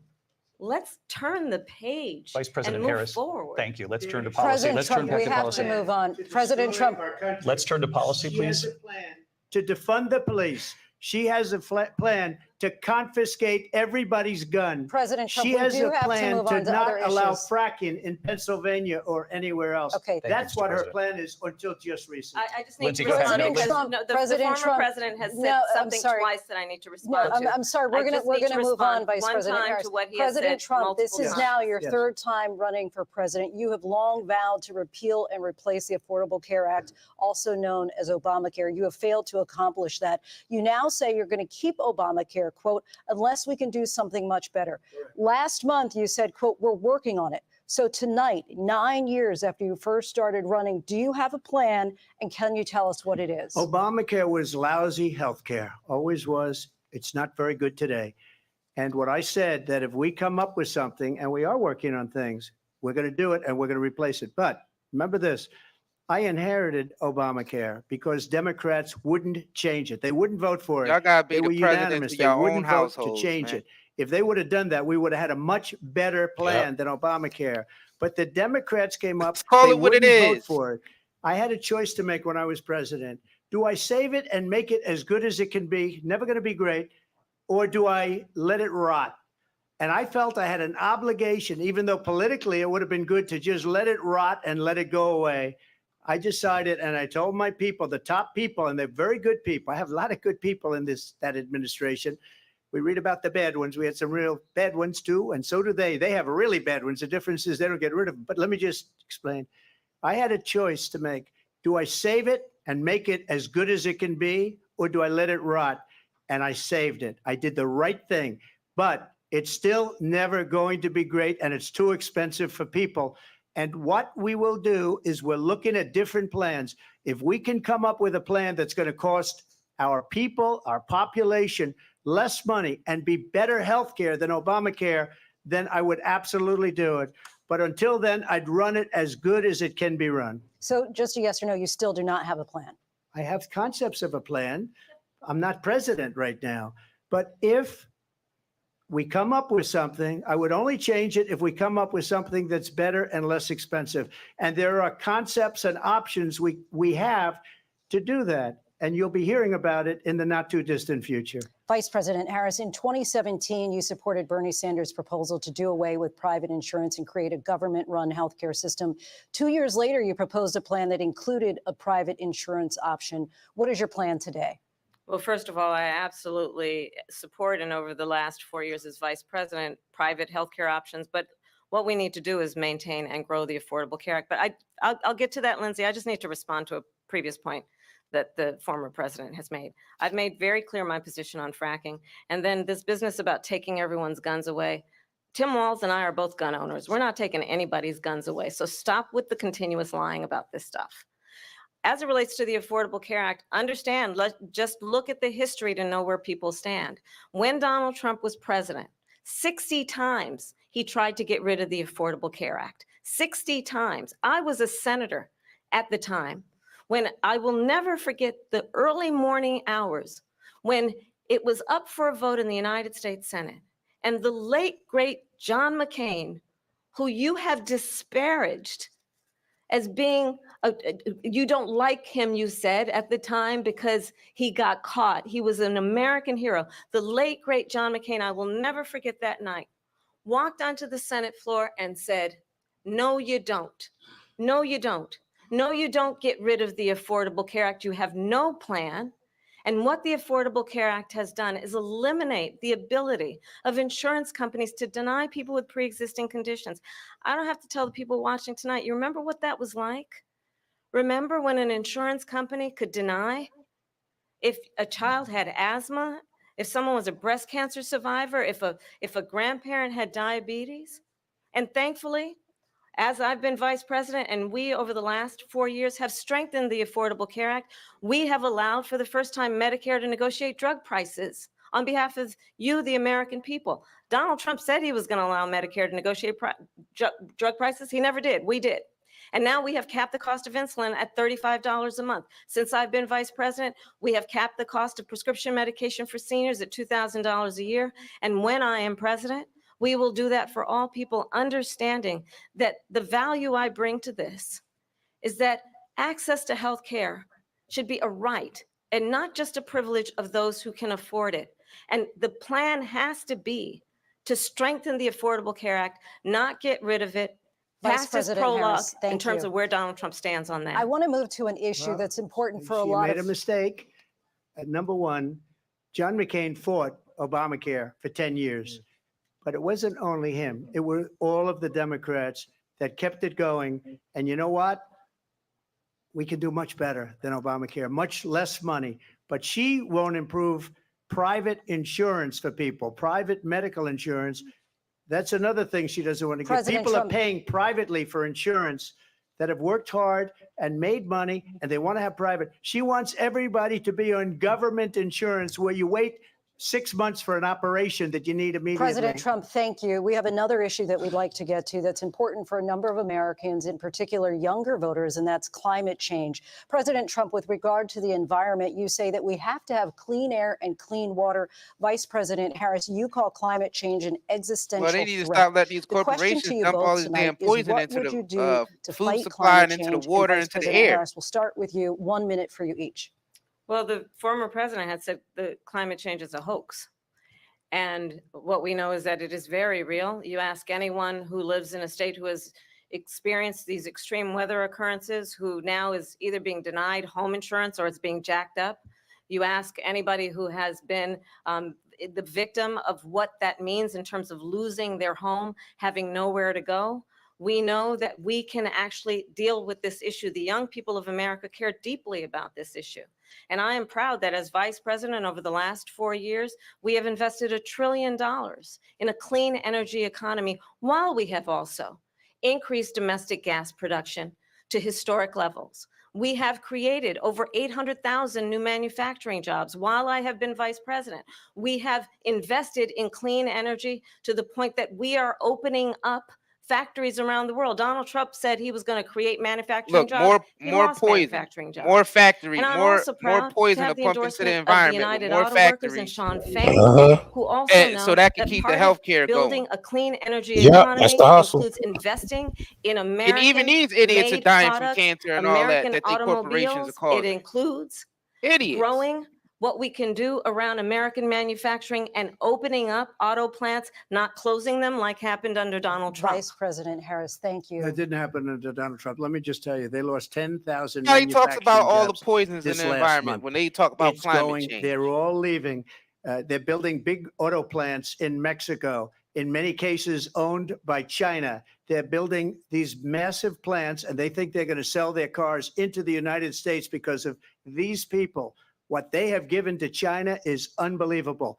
But we're not going to let that. We'll put tariffs on those cars so they can't come into our country, because they will kill the United Auto Workers and any auto worker, whether it's in Detroit or South Carolina or any other place.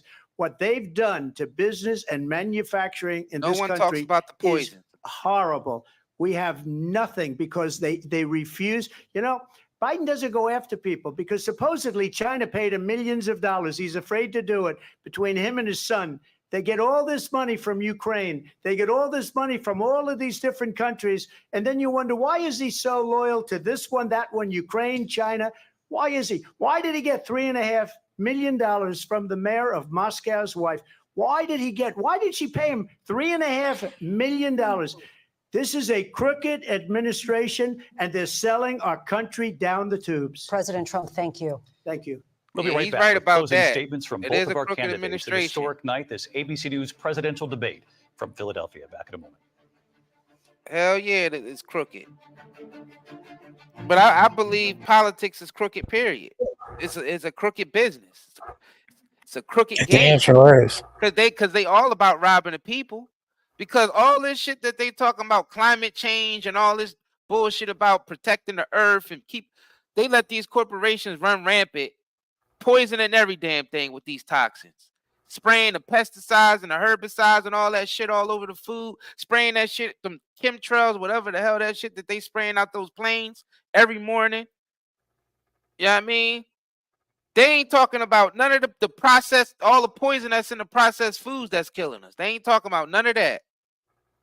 But they care about us. Even they dying from the shit. They dying from the shit too. That's how stupid they are. They fall into their own traps. You can't poison the river without poisoning everybody else. Why nobody talk? We talking about healthcare. Oh yeah, universal health. All that, yeah, that's cool. But if they wasn't poisoning everything, you wouldn't have to rely on healthcare as much. You won't be running back and forth to the doctor because you living in a healthy environment, eating healthy food, clean water, and breathing clean air. We done completely lost our damn common sense. We focusing on the healthcare, but not focusing on cleaning up the shit that's around us and stop letting them poison our food, water, and air. Like we don't got no more common sense in this damn community.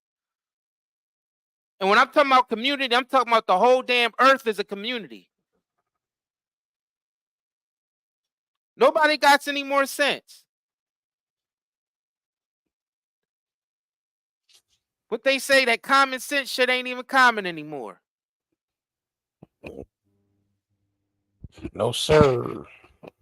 We allowed all these poisons and all these toxins into our food and water supply. And wondering why we need health care so bad.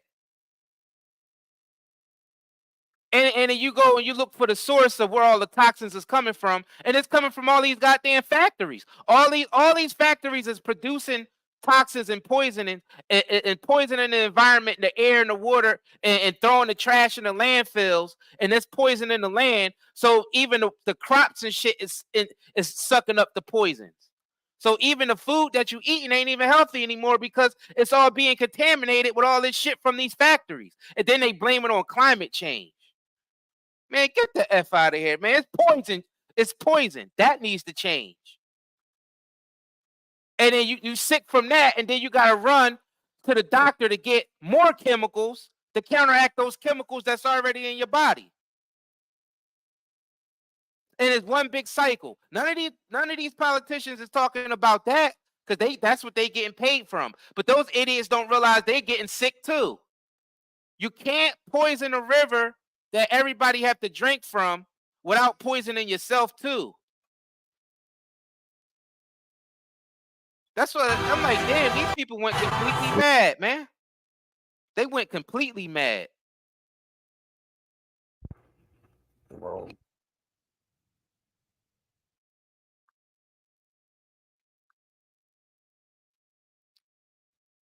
That's why most people are starting to fast now. Oh, people's doing 2 and 3 day fasts and realizing that they pains and aches and stuff is going away.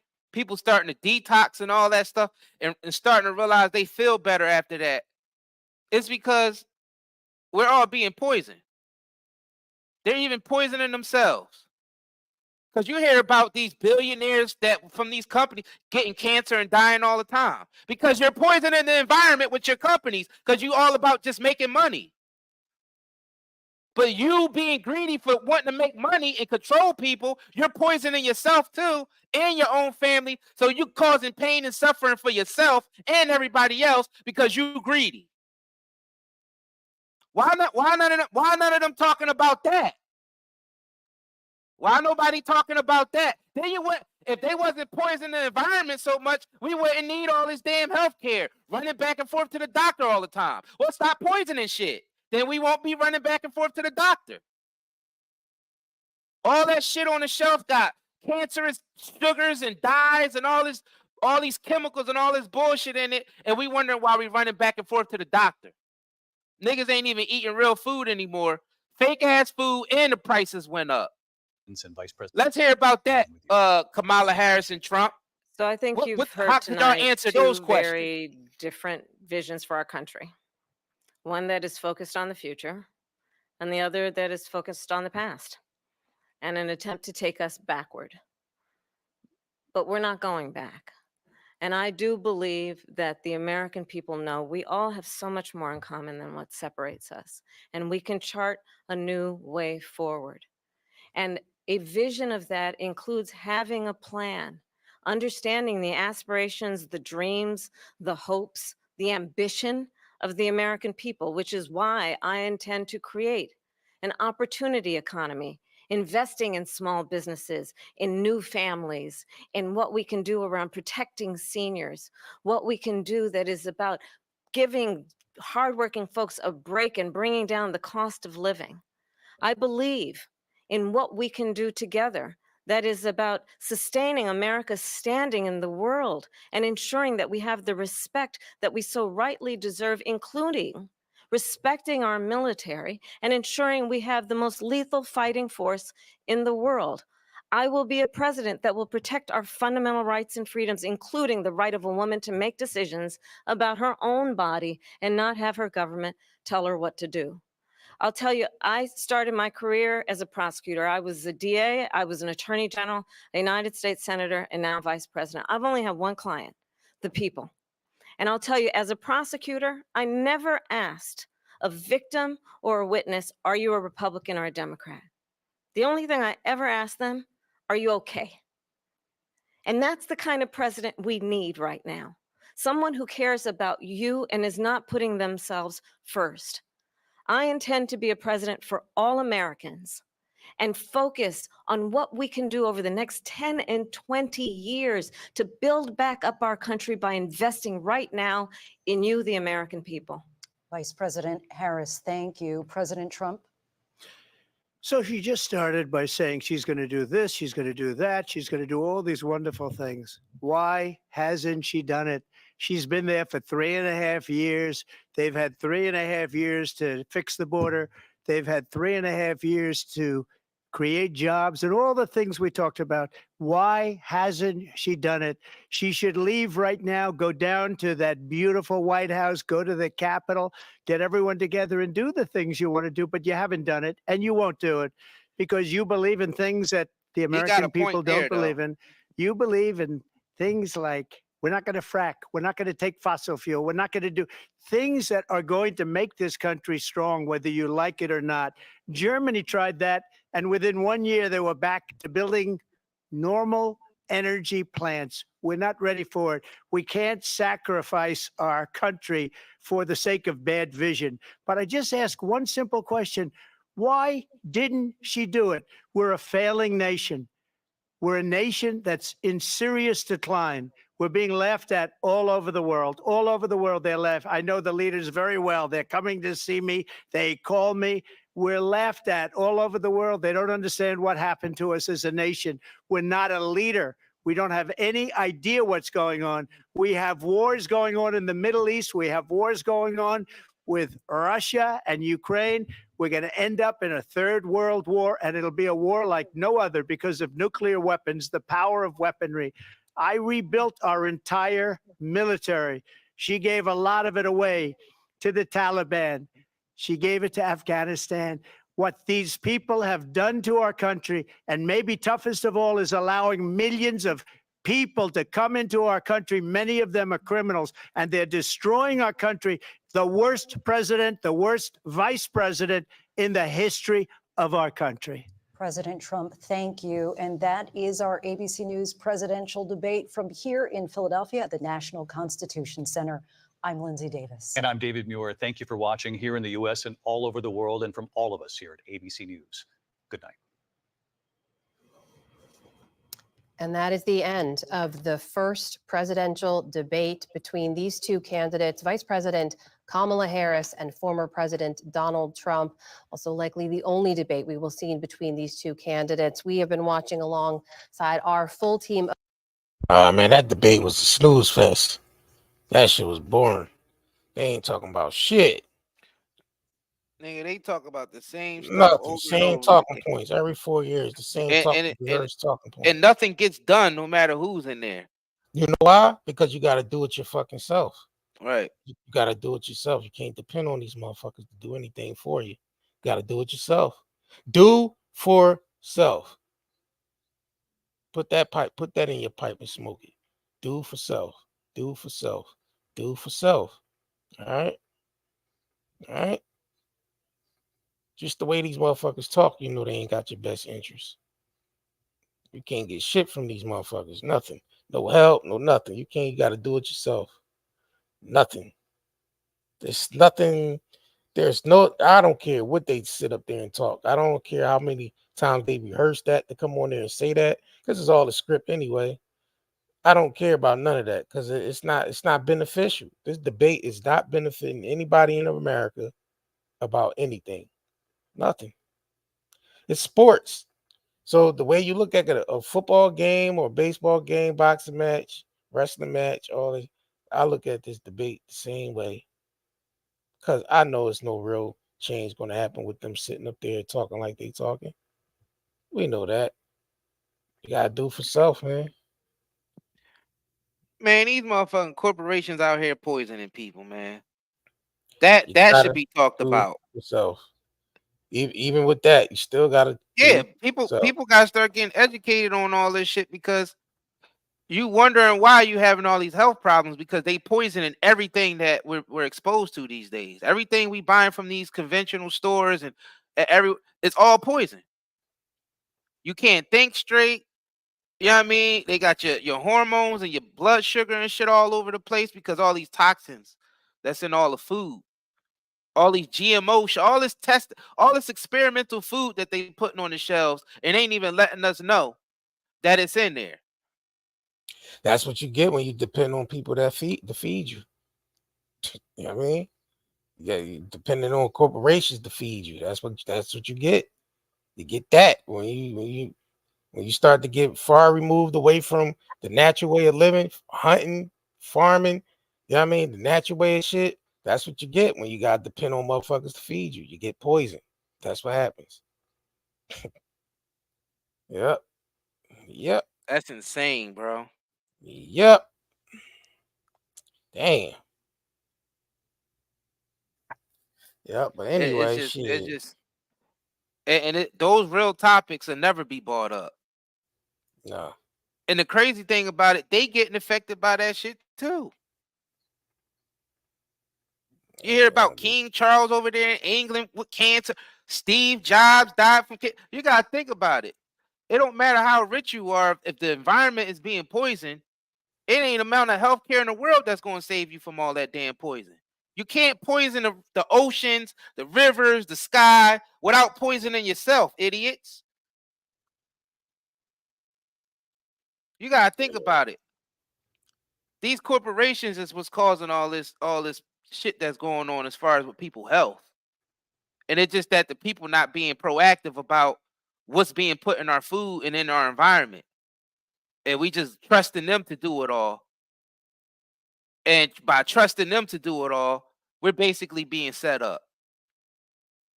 And they basically capitalizing off our sickness. They set us up and make us sick with all this shit that they put in the food, in the air, in the land, in the water, and all that shit. And then they capitalize us off of us coming to them for healing. But they don't realize by poisoning so much of the environment, they're actually poisoning themselves too. So the same pain and suffering you putting on other people, you're bringing back on yourself. And they realize that the money don't make it any better, because if you got a terminal illness and you got money and your money can't save you, you still in the same boat of the people that you got suffering because of the decisions you made to poison the air, poison the water, and to poison all the food that's on the shelves. So these motherfuckers is dying from the same thing that by the same basically plagues they sending out to us is being returned to them also. That's why I said this place is complete madness. Nobody can't tell me shit on this planet. Until I start hearing them politicians talk like this about what's really going on, then I might start believing what they're saying. But everything that they say is never the real issues, the shit that's right in our face that we need to deal with now that's really affecting people. Everything you see somebody freaking 30 years old with a limb missing because of diabetes and shit like that, when that shit didn't even go on 50 years ago.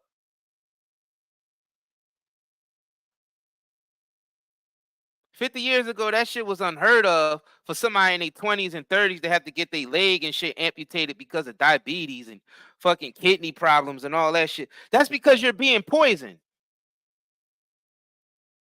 And the thing is, if you grew up in that environment, you was born in that environment, you won't even realize that you are being poisoned, because it's just natural to you because you was born in it. And then they tell you, oh, it runs through your family. When you get sick, they say, oh, it runs through your family.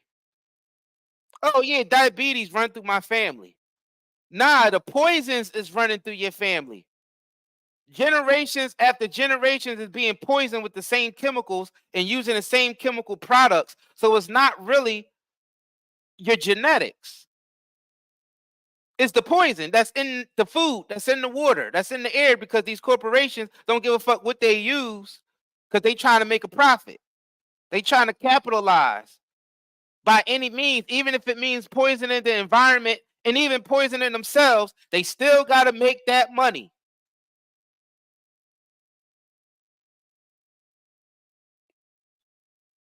When I start hearing politicians and all the motherfuckers talking like this, because then I realized, oh, that person is sober-minded. They sober-minded enough to run a country and actually care about what's happening to the people, because they realizing that's even affecting them.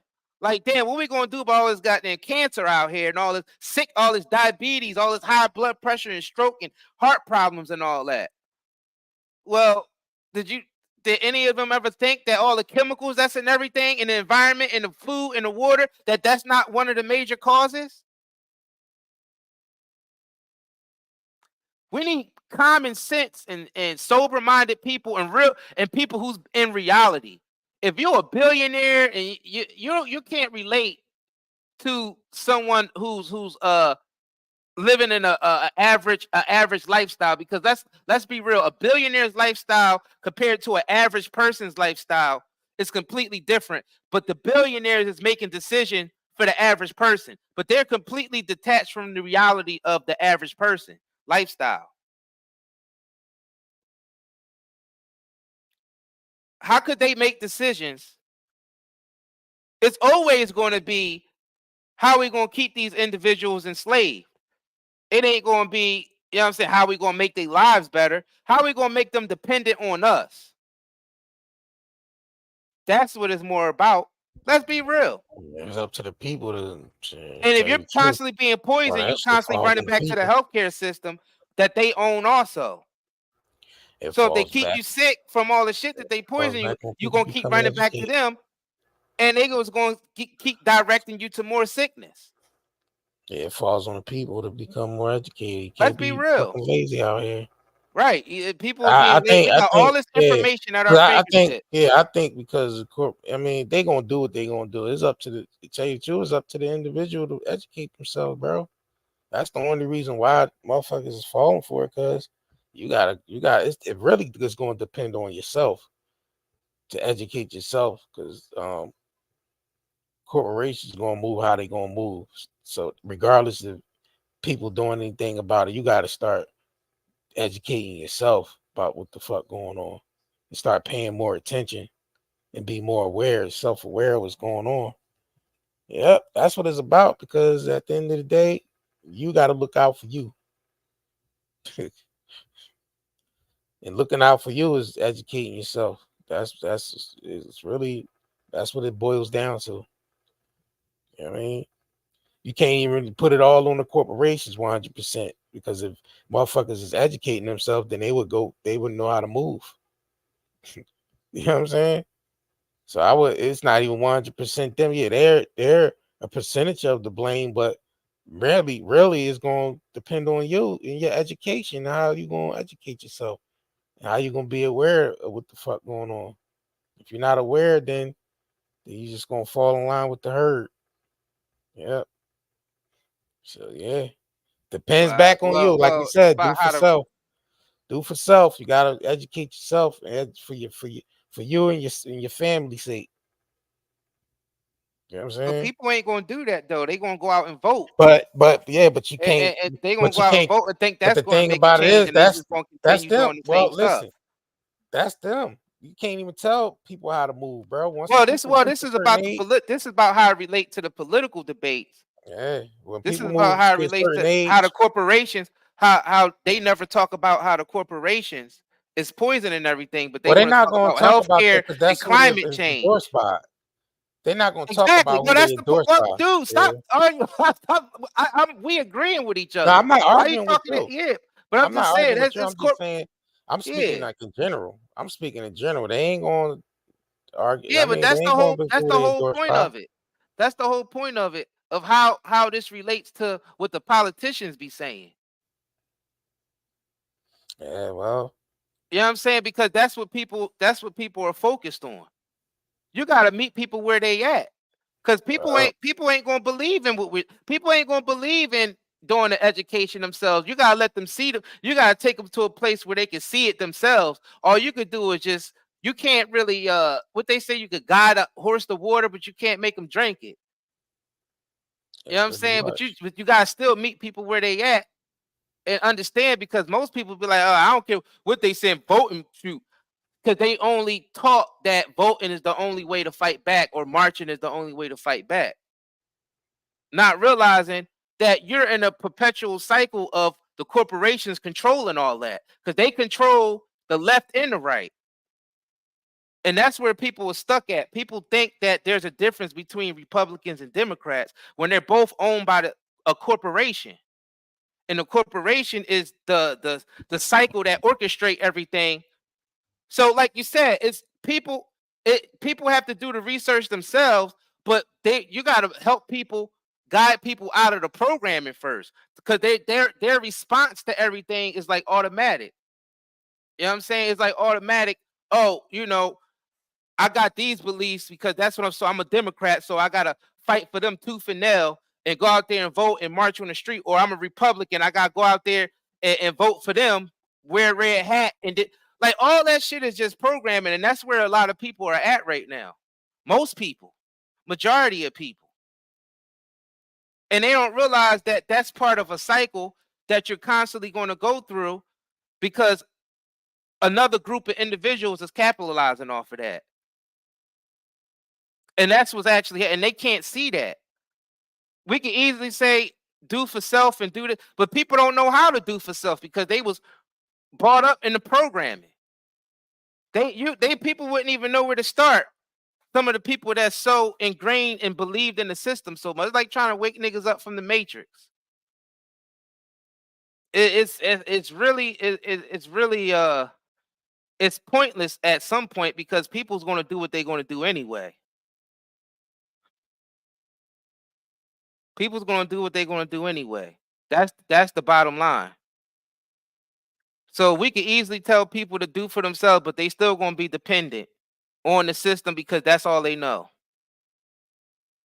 And then you got some people who's going to break through the system and start doing things their own way, and they might be successful or they might not be successful. But a lot of times when they are successful, that system attacks them. They don't like anybody independently coming up. You know what I'm saying? They don't like people saying do for self, because they want everybody dependent on the system. And everything pushes towards that, no matter who's in office. Because people got these presidents and all, they just a faith. They come in there, they talk, you know what I mean? They repeat the same, like you said, there was a lot of rehearsed talking points. All those rehearsed talking points is to keep the program going, because they haven't talked about nothing no different than any other debates. It sounds like another Trump versus Biden debate, but they just replaced Biden with Kamala, and she was able to say the lines better. It's the same debate. They talk about the same stuff that they talk about in all the other debates. It's not the same stuff, and nothing never gets done, no matter who's in there. But guess what? It's the only reason why it's keep happening is because the programming is so strong, because most people was born into the programming, and they get offended. Even if you try to get them out of the programming, they get offended, just like the nigga said on the Matrix. Just like the nigga told Neo, we just can't keep pulling everybody out of the Matrix, Neo. Sometimes they even get mad at you when you pull them out of the Matrix too early.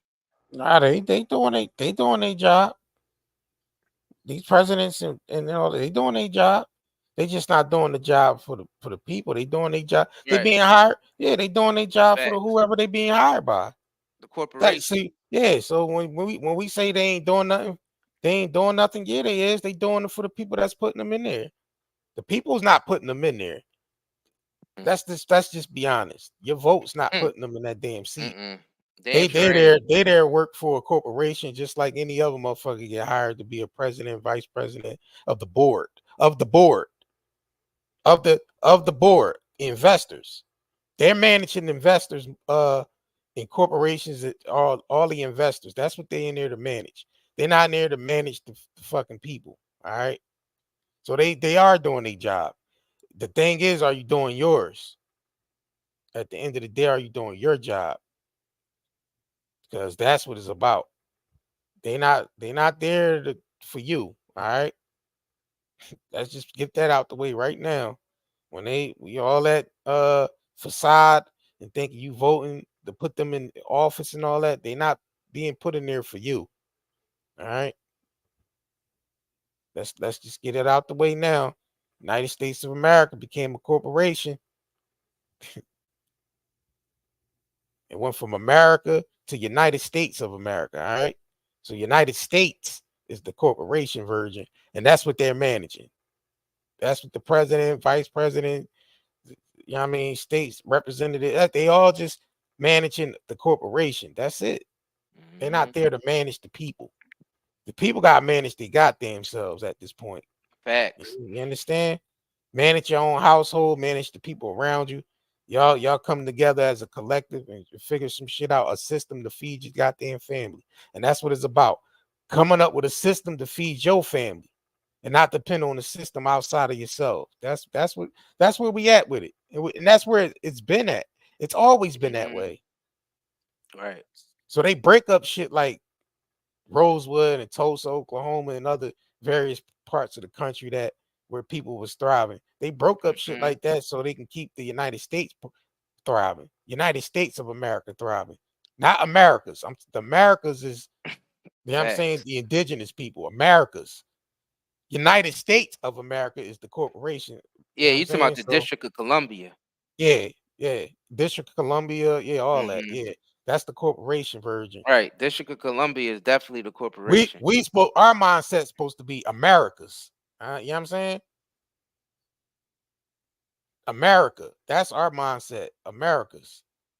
That's before the corporation. That goes back before United States and all this shit. So that's the mindset we're supposed to be having. And it wasn't even called America's then. It wasn't called, that's America's. Nope. That's from some nigga from Europe that came over here that they named it after. Some explorer that claimed they explore a land that where people already occupied the land. How you gonna explore some shit that and then claim it like it wasn't already occupied by individuals? Yeah. But it wasn't even a corporation then when it was just America. When they started adding that United States shit and all that, District of Columbia and all that, that's when that shit became a corporation. When they started conquering shit and putting the maps out. Once people believe the maps, if you could, see, that's how they got us through this fake ass education system. Once you believe the maps, they got you because once they put Americas on the maps and everybody believe, that's what it's called. Because you gotta think about it, it was nothing but indigenous folks over here in the United States or in the Americas, indigenous America. Before it was called America, it was split up between tribes that lived on the land. And everything came and got colonized by Europe. By Europeans. And they domesticated. Facts. That's like taking a wild animal out of the jungle and putting them in the fucking zoo. And they become domesticated. You know what I'm saying? Where he got to depend on a zookeeper to feed him. That's what happened. We became fucking the animal that got put in the damn zoo, and now we depending on the zookeepers to feed us, which is the corporation, bro. You know what I'm saying? That's true. Dumb as the fuck. They dumb our asses all the way down. Because they feeding us the same poison that they feeding the cattle. So they treat the masses like cattle. Yeah. That's why people came up with the whole phrase, the sheeple and the sheep and all, because they treat the masses like cattle. Damn. They putting shit in our feed. We basically locked in these cages that they built for us that we call homes. But a lot of this shit is really just the projects, experiment. A lot of these apartment complexes and these row homes and shit. All that shit is rigged. All this money you spending for these cheap ass homes that they building in the United States. Them artificial ass homes that they building that if the wind blew too hard, it'll blow the motherfuckers away. I mean, let's just be real about what's going on out here. It's all fabricated. It's all fake. It's all from both parties is fraudulent. I wouldn't trust any of them. The corporations are running rampant. The people are wicked. Everybody hate their neighbor. Everybody's divided. Everybody's divided by something. You know what I mean? Whether it's your political party, whether it's your religion, your skin tone. You know what I mean? It's even a war between the genders. Now it's a war of how. Now it's a war about how many genders are there. When in history, it's always been just 2 genders. Now it's like 15 more genders and shit. And that's a war. Everything's a war now. Everything's division of war. Everything's division. Everything's division. That person's Muslim, that person's Jewish, so that's a problem. Yep, that person's rich, that person's poor, so that's a problem. That person's pretty, that person's ugly, that's a problem. Like it's something. It's always something. It's always going to be something. And they able to use that low vibrational shit to deeply control niggas and program them. That's that Willie Lynch. Let's call it what it is. And then the hate, the social media hate, oh, the wickedness in some of these comments out here just throughout social media. The wickedness is that's talked about in some of these podcasts. And the shit that we celebrate these days is even shameful. Man, this shit is done, man. This shit is over with. It, like you said, JR, it is the people. The people is more fucked up than anything. Because the people was allowing this clown show to continue. That's what I but said. people are so set in their program ways that they can't even see it. They can't even see it. Man, this shit is 100% over, bro. And it should be.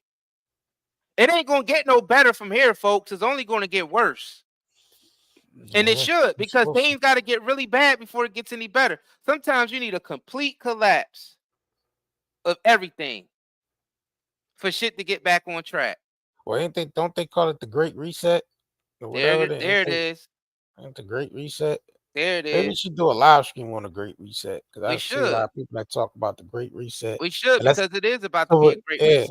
And get to what the real Great Reset is, instead of the fabricated Great Reset that people saying it is, where it's just totally based on the material world. I think we should dig a little deep with the Great Reset, because everything has to reset itself. We know that. So I think we should do a live stream on a Great Reset. I don't know what y'all, it's up to y'all. What y'all think? You know what I'm saying? I think we should too. I mean, y'all want the Great Reset? Wants to do a breakdown of the Great Reset that everybody claims. You want to do that on YouTube, or you want to do that on Rumble? Nah, we do that shit on YouTube, bro. Or both, YouTube and Rumble. Yeah. Because shout out to y'all that's on Rumble too. Some things might be said on that stream though, because we talking about the Great Reset. That means we're gonna have to talk about what's leading up to that, and then what is leading up to, and then what I mean, and then even deeper than that, sometimes they ain't gonna like us talking about some of the shit on YouTube when it comes to the Great Reset. If you really think about it, if you really think about the shit that we talk about when it comes to the Great Reset, bro, because it's a lot more crazier than people think. Yeah, it is. Yeah, I agree. Because Great Reset sometimes involve post-apocalyptic type shit. Yeah. Also, so some of them topics might get a little, too sensitive for YouTube. YouTube sensitive as hell. You can't say shit on here no more. Yeah, Secret Sissy said who won the debate? Shit, I don't think anybody won that debate. Nah, I don't think nobody won that debate, y'all. Same talking points. But if we was looking at it sports wise, then I'll say Trump won, because Kamala was just she ain't get it all together. He was up there doing if you want to look at it as entertainment value or whatever. Yeah, I think Trump won that. Yeah, I think Trump won that. Yeah. I don't know what y'all think. Who y'all think won that?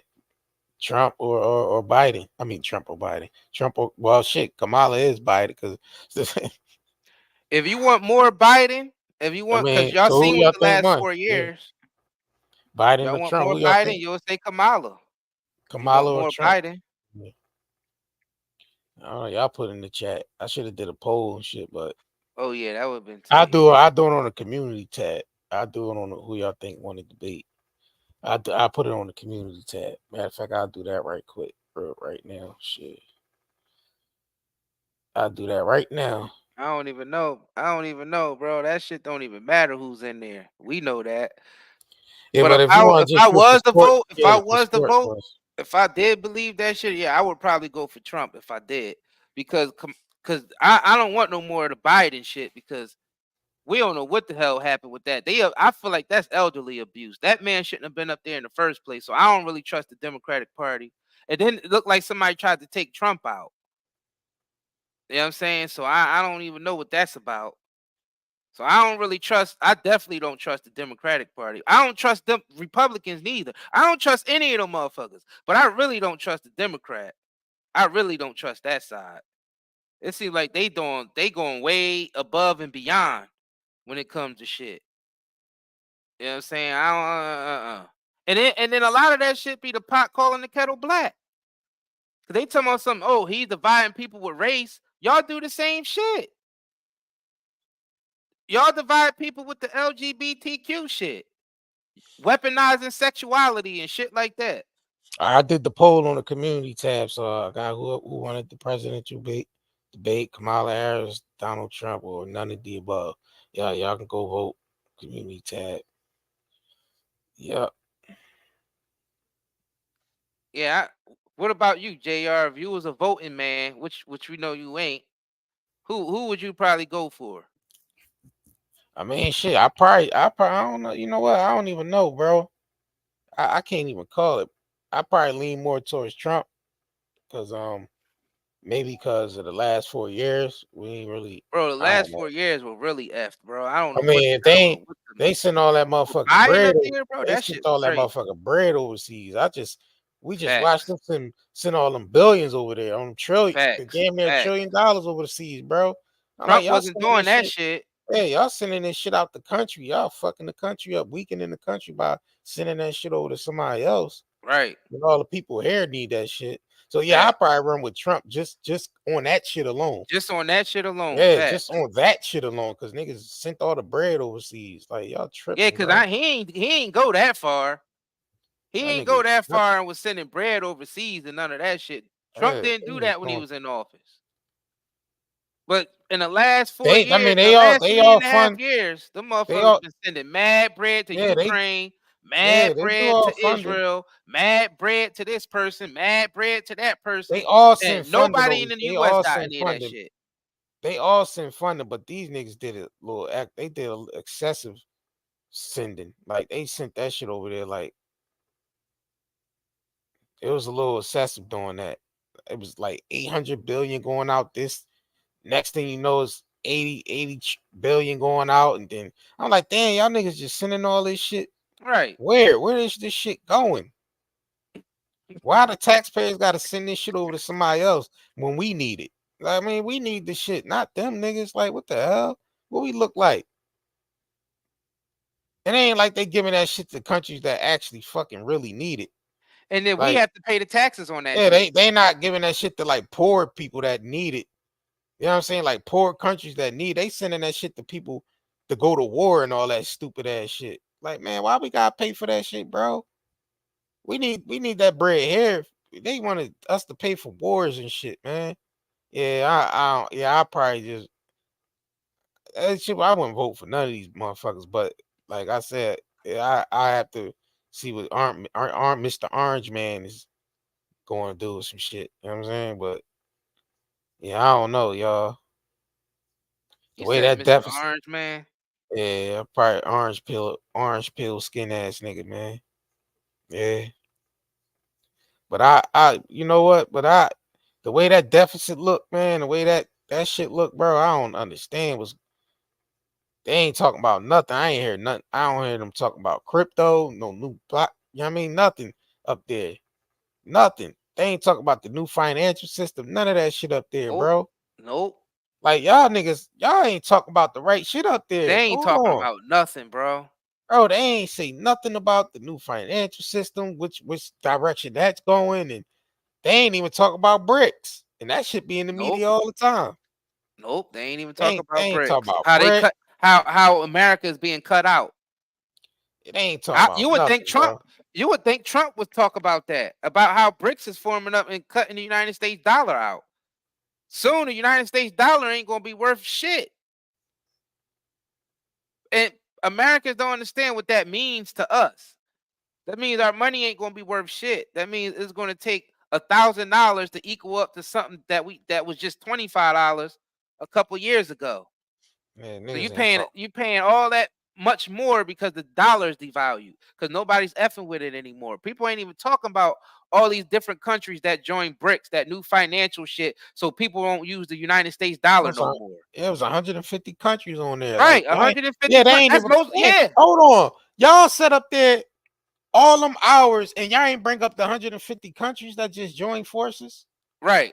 They ain't To say cut the shit United about that. States out. Right.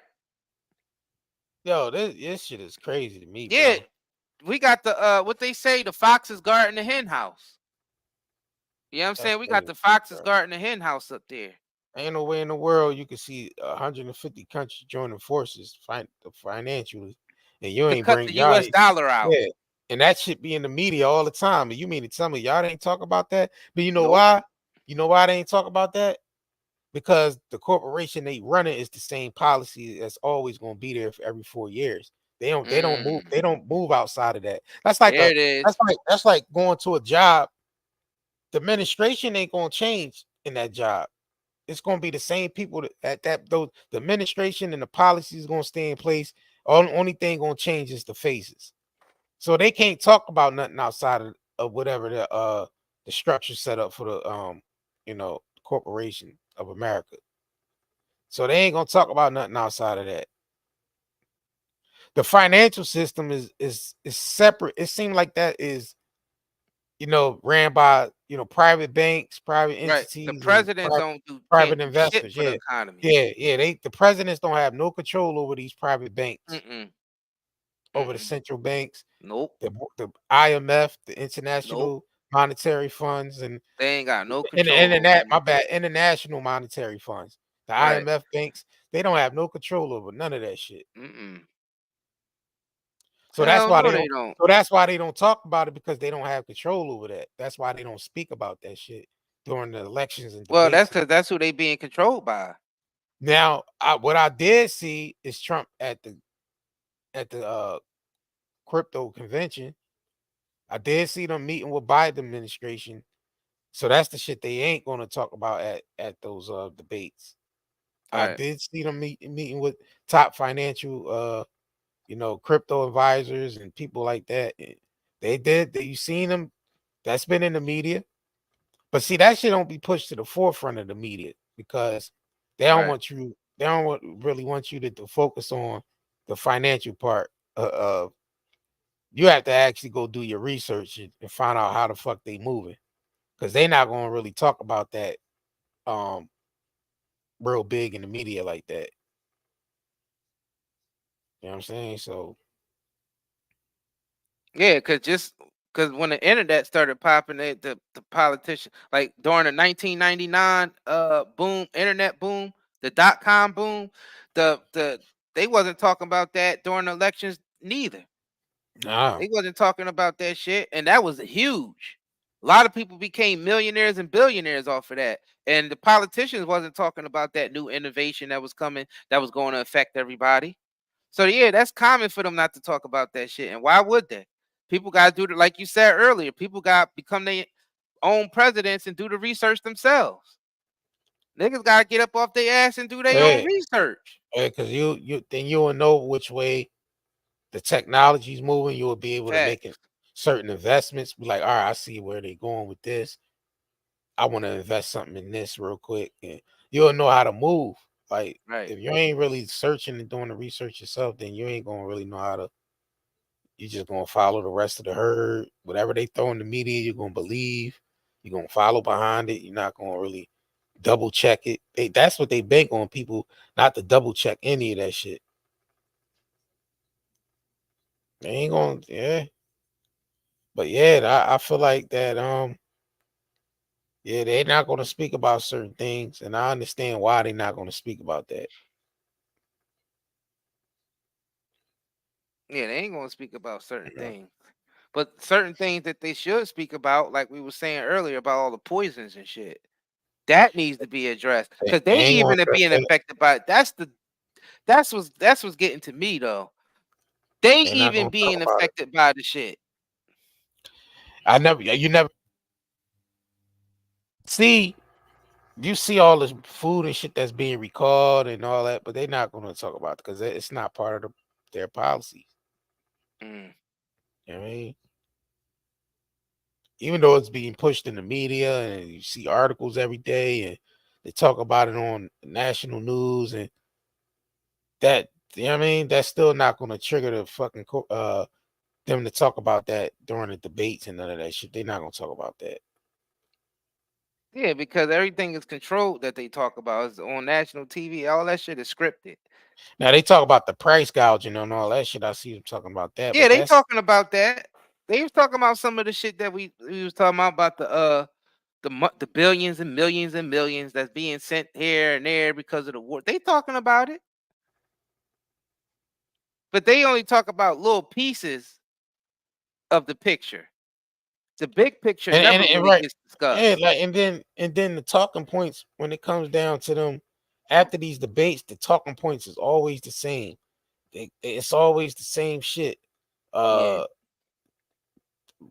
uh, Trump didn't said this certain thing, and Kamala reacted and said this certain thing. She laughed at this, or he asked about her being black, and he brushed it off, and it's always the same surface level talking points. Like, yo, y'all niggas ain't talking right. about no real shit, man.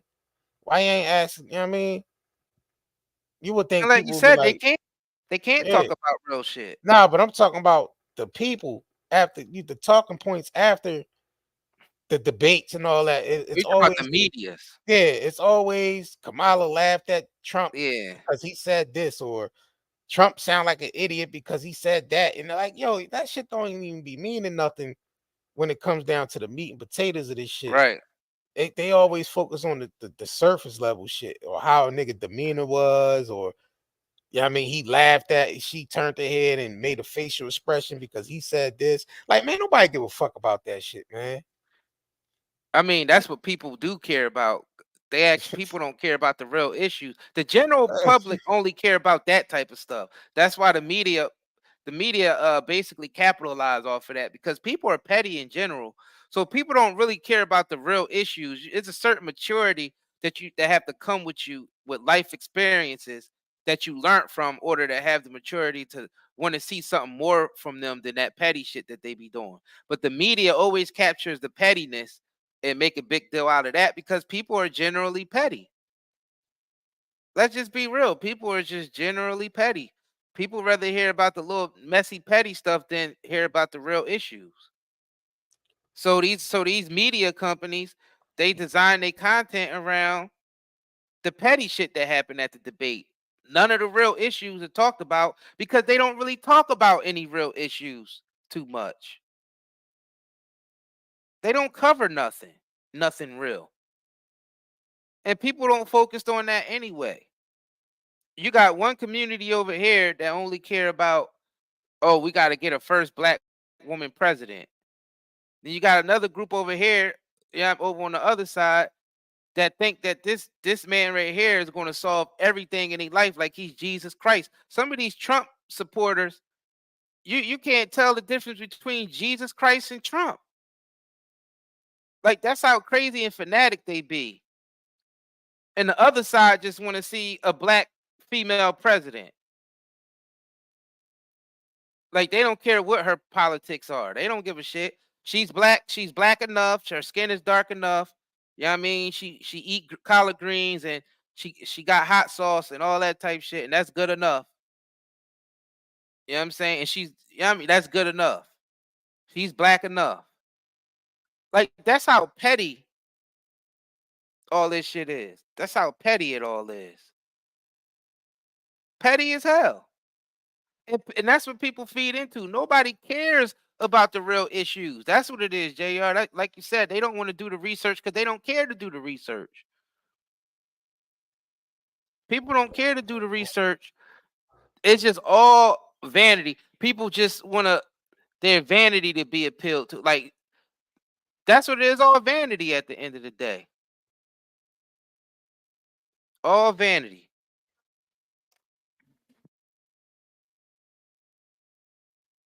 Yeah.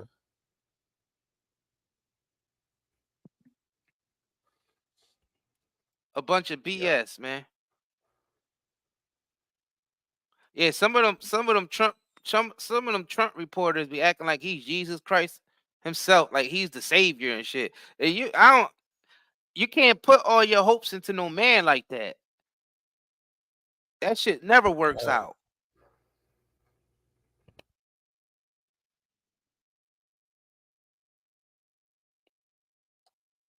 You know what I'm saying? That shit is crazy.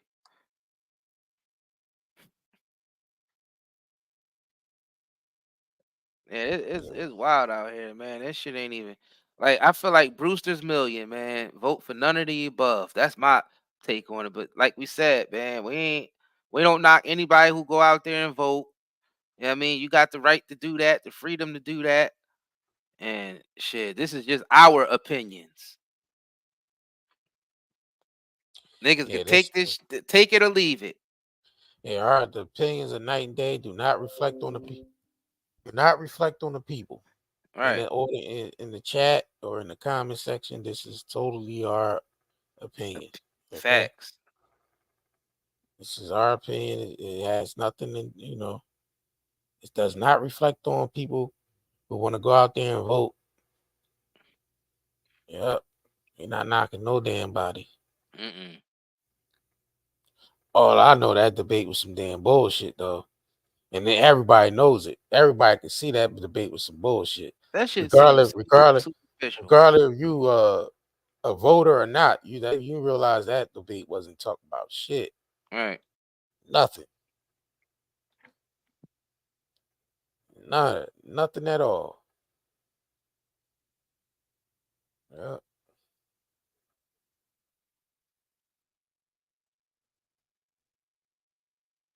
Yeah, but yeah, we appreciate y'all coming through and rocking out with us. Shout out to y'all. Make sure y'all click that like button. Oh shit. Make sure you click the like button. Yeah, man. Make sure y'all smash that like button. This definitely was a fire live. Yeah, I mean, the debate was bullshit, but I think our commentary was fire. That's just my opinion. Because we actually talked about the real issues. They did it. Yeah, Nobody really even sounded. To tell you the truth, they don't even those politicians just sound 100% scripted. They don't even sound passionate up there. You realize that? Like, you could tell they don't really give a shit, because passion, that shows that a person actually care when they speak. These politicians all speak robotic, scripted. That goes to show you they don't give a shit about y'all. Well, they detach from, you know what I'm saying? They don't give a shit if they like you just voting for what Terminator you want up there. Yeah, I see you, Secret Sister. We've been on here for a little longer than we should have been. We should have been off here, been the debate, but we could definitely because I know you got some things you want to hit the panel and say, like, you know what I mean, as far as like dropping some knowledge on the people and shit. But we could definitely set up a time to do that. Yeah. And plus she's 72. She got a lot of wisdom. Plus she said that zeal basically helped her out. She said, I'm 84 pounds down. I'm 72, but look much younger. I've been told I'm running around with my grandbabies. Thanks so much, Night and Day Network. You saved my life. So she benefited from the zeolite, y'all. Like we was telling y'all, it's hard for us to even keep that on the shelf. It sells as soon as we get it up there. It sells out because it's really been working for people and helping people out, man. We definitely appreciate everybody who's been shopping with us. Y'all know all of our products are 100% natural. We don't use any chemicals or anything like that in our products. No crazy fillers and all that bullshit. We use all of our products are comes from the earth, is grown in mineralized dirt. All of our herbal products is grown in mineralized dirt. Get the proper sunlight. So we only deal with stuff that works. We don't do the no. We got the no nonsense policy when it comes to our products and shit. We don't fuck around with anything that's not good quality. So we focus more on quality than quantity. Yeah, that's when you're able to focus more on natural Right. shit. Facts. Dealing with the quantity, not corporations. You know, they deal with, you know, they shit is quantity, not quality. Yep. Right. Mass producing. We gotta meet the demand. Facts. You know what I'm saying? And the stuff that you putting in your body and on your body should always be quality. Even before your electronics. Your electronics should not be better than the shit that you put in your body and on your body, y'all. Like some people be having the best electronics, the hottest new tech, you know what I mean? The hottest new iPhone, the hottest new this, the hottest new game. But then they putting shit food in their body and putting shit stuff on their skin. And it's like, damn, like you care more about the electronics and shit than your own. And you wondering why your health is so bad and why you feel like shit. Hey, we ain't knocking no. Hey, if you feel like your electronics is important, what you put in your body, have at it. I mean, we Come ain't on, gonna tell bro. you That's what the fuck to foolishness, do. bro. That's foolishness. Nah, I'm just saying, some people out here love the electronics, bro. Man, that's I'm not just telling foolishness, nobody what bro. to do. Listen, You can people love can your do what the fuck electronics, they but you want to ain't do out gonna. here. People be saying that it's too expensive to buy healthier food and but then they had the best electronics. It's like, damn, sometimes you gotta make sacrifices. Your electronics ain't gotta be all that. Just make sure that the shit that you putting in your body and on your body, that for your body to function is better quality than your electronics. Like that's just common. That should be common sense, tell you the truth, because your wealth, I mean, your health is more important than anything, even money and anything else. Your health should always come first, because you won't be able to enjoy nothing else. You could barely even enjoy the electronics if your health is all fucked up. That's why I said it's just foolish to even have that. I ain't judging people on that. You could choose to get the best electronics and eat the shittiest food that you want in the world. I mean, that's your choice, but it's still foolish at the end of the day. That fact still remains. Yeah. That fact still remains.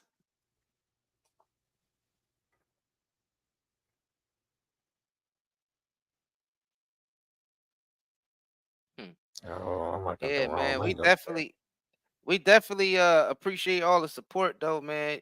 You know what I'm saying? Make sure y'all smash that like button if y'all haven't already. You know what I mean? Y'all know, you know what I mean? We definitely appreciate all the support with the shop and all that. Y'all definitely been shopping with us. We've been getting y'all packages out and everything. So yeah, man, we about to be up out of here. We was on this John for what? 2 hours, 2.5? 2.5? Yeah. 2.5. All right, man. We about to be up out of this, John, man. Smash that like button. If you're a new subscriber, click that notification bell. You know what I'm saying? That's that. All right, y'all. Peace. We up out of here. Hey, what's going on, my good peoples? My name is Itiko La Paris Jordan, and I am the owner of Melanin Splash LLC, partners with the Night and Day Shopping Network, with them boys, the Curry Gang. And guess what? They got it going on. But guess what? Guess what else is going on? This right here, this Gorilla Strength. If you've been backed up, if you've been having a hard time, you need a good detox and cleanse that gets you straight. You need gorilla strength. They got, check this out. Turmeric, black seed oil, black maca root, ginger, vitamin D, ashwagandha, sea moss, all in one container? That's crazy. But guess what? I'm crazy enough to put it inside of here and put it on that network. And I thank them boys. Yes, because we're going to get it popping. You need to go there today. If you want, see them boxing gloves? It means something. You need to go there and get it. Go subscribe to the Night and Day Shopping Network and make sure you pick up some of this gorilla strength so you can have an easy day. You want everything to flow? You know where to go. To the Night and Day Shopping Network. Get it popping. Yes. It's waiting for you. Let's go. Push the button. Come on, push the button. Yeah, come on, push the button. Push the goddamn button. Push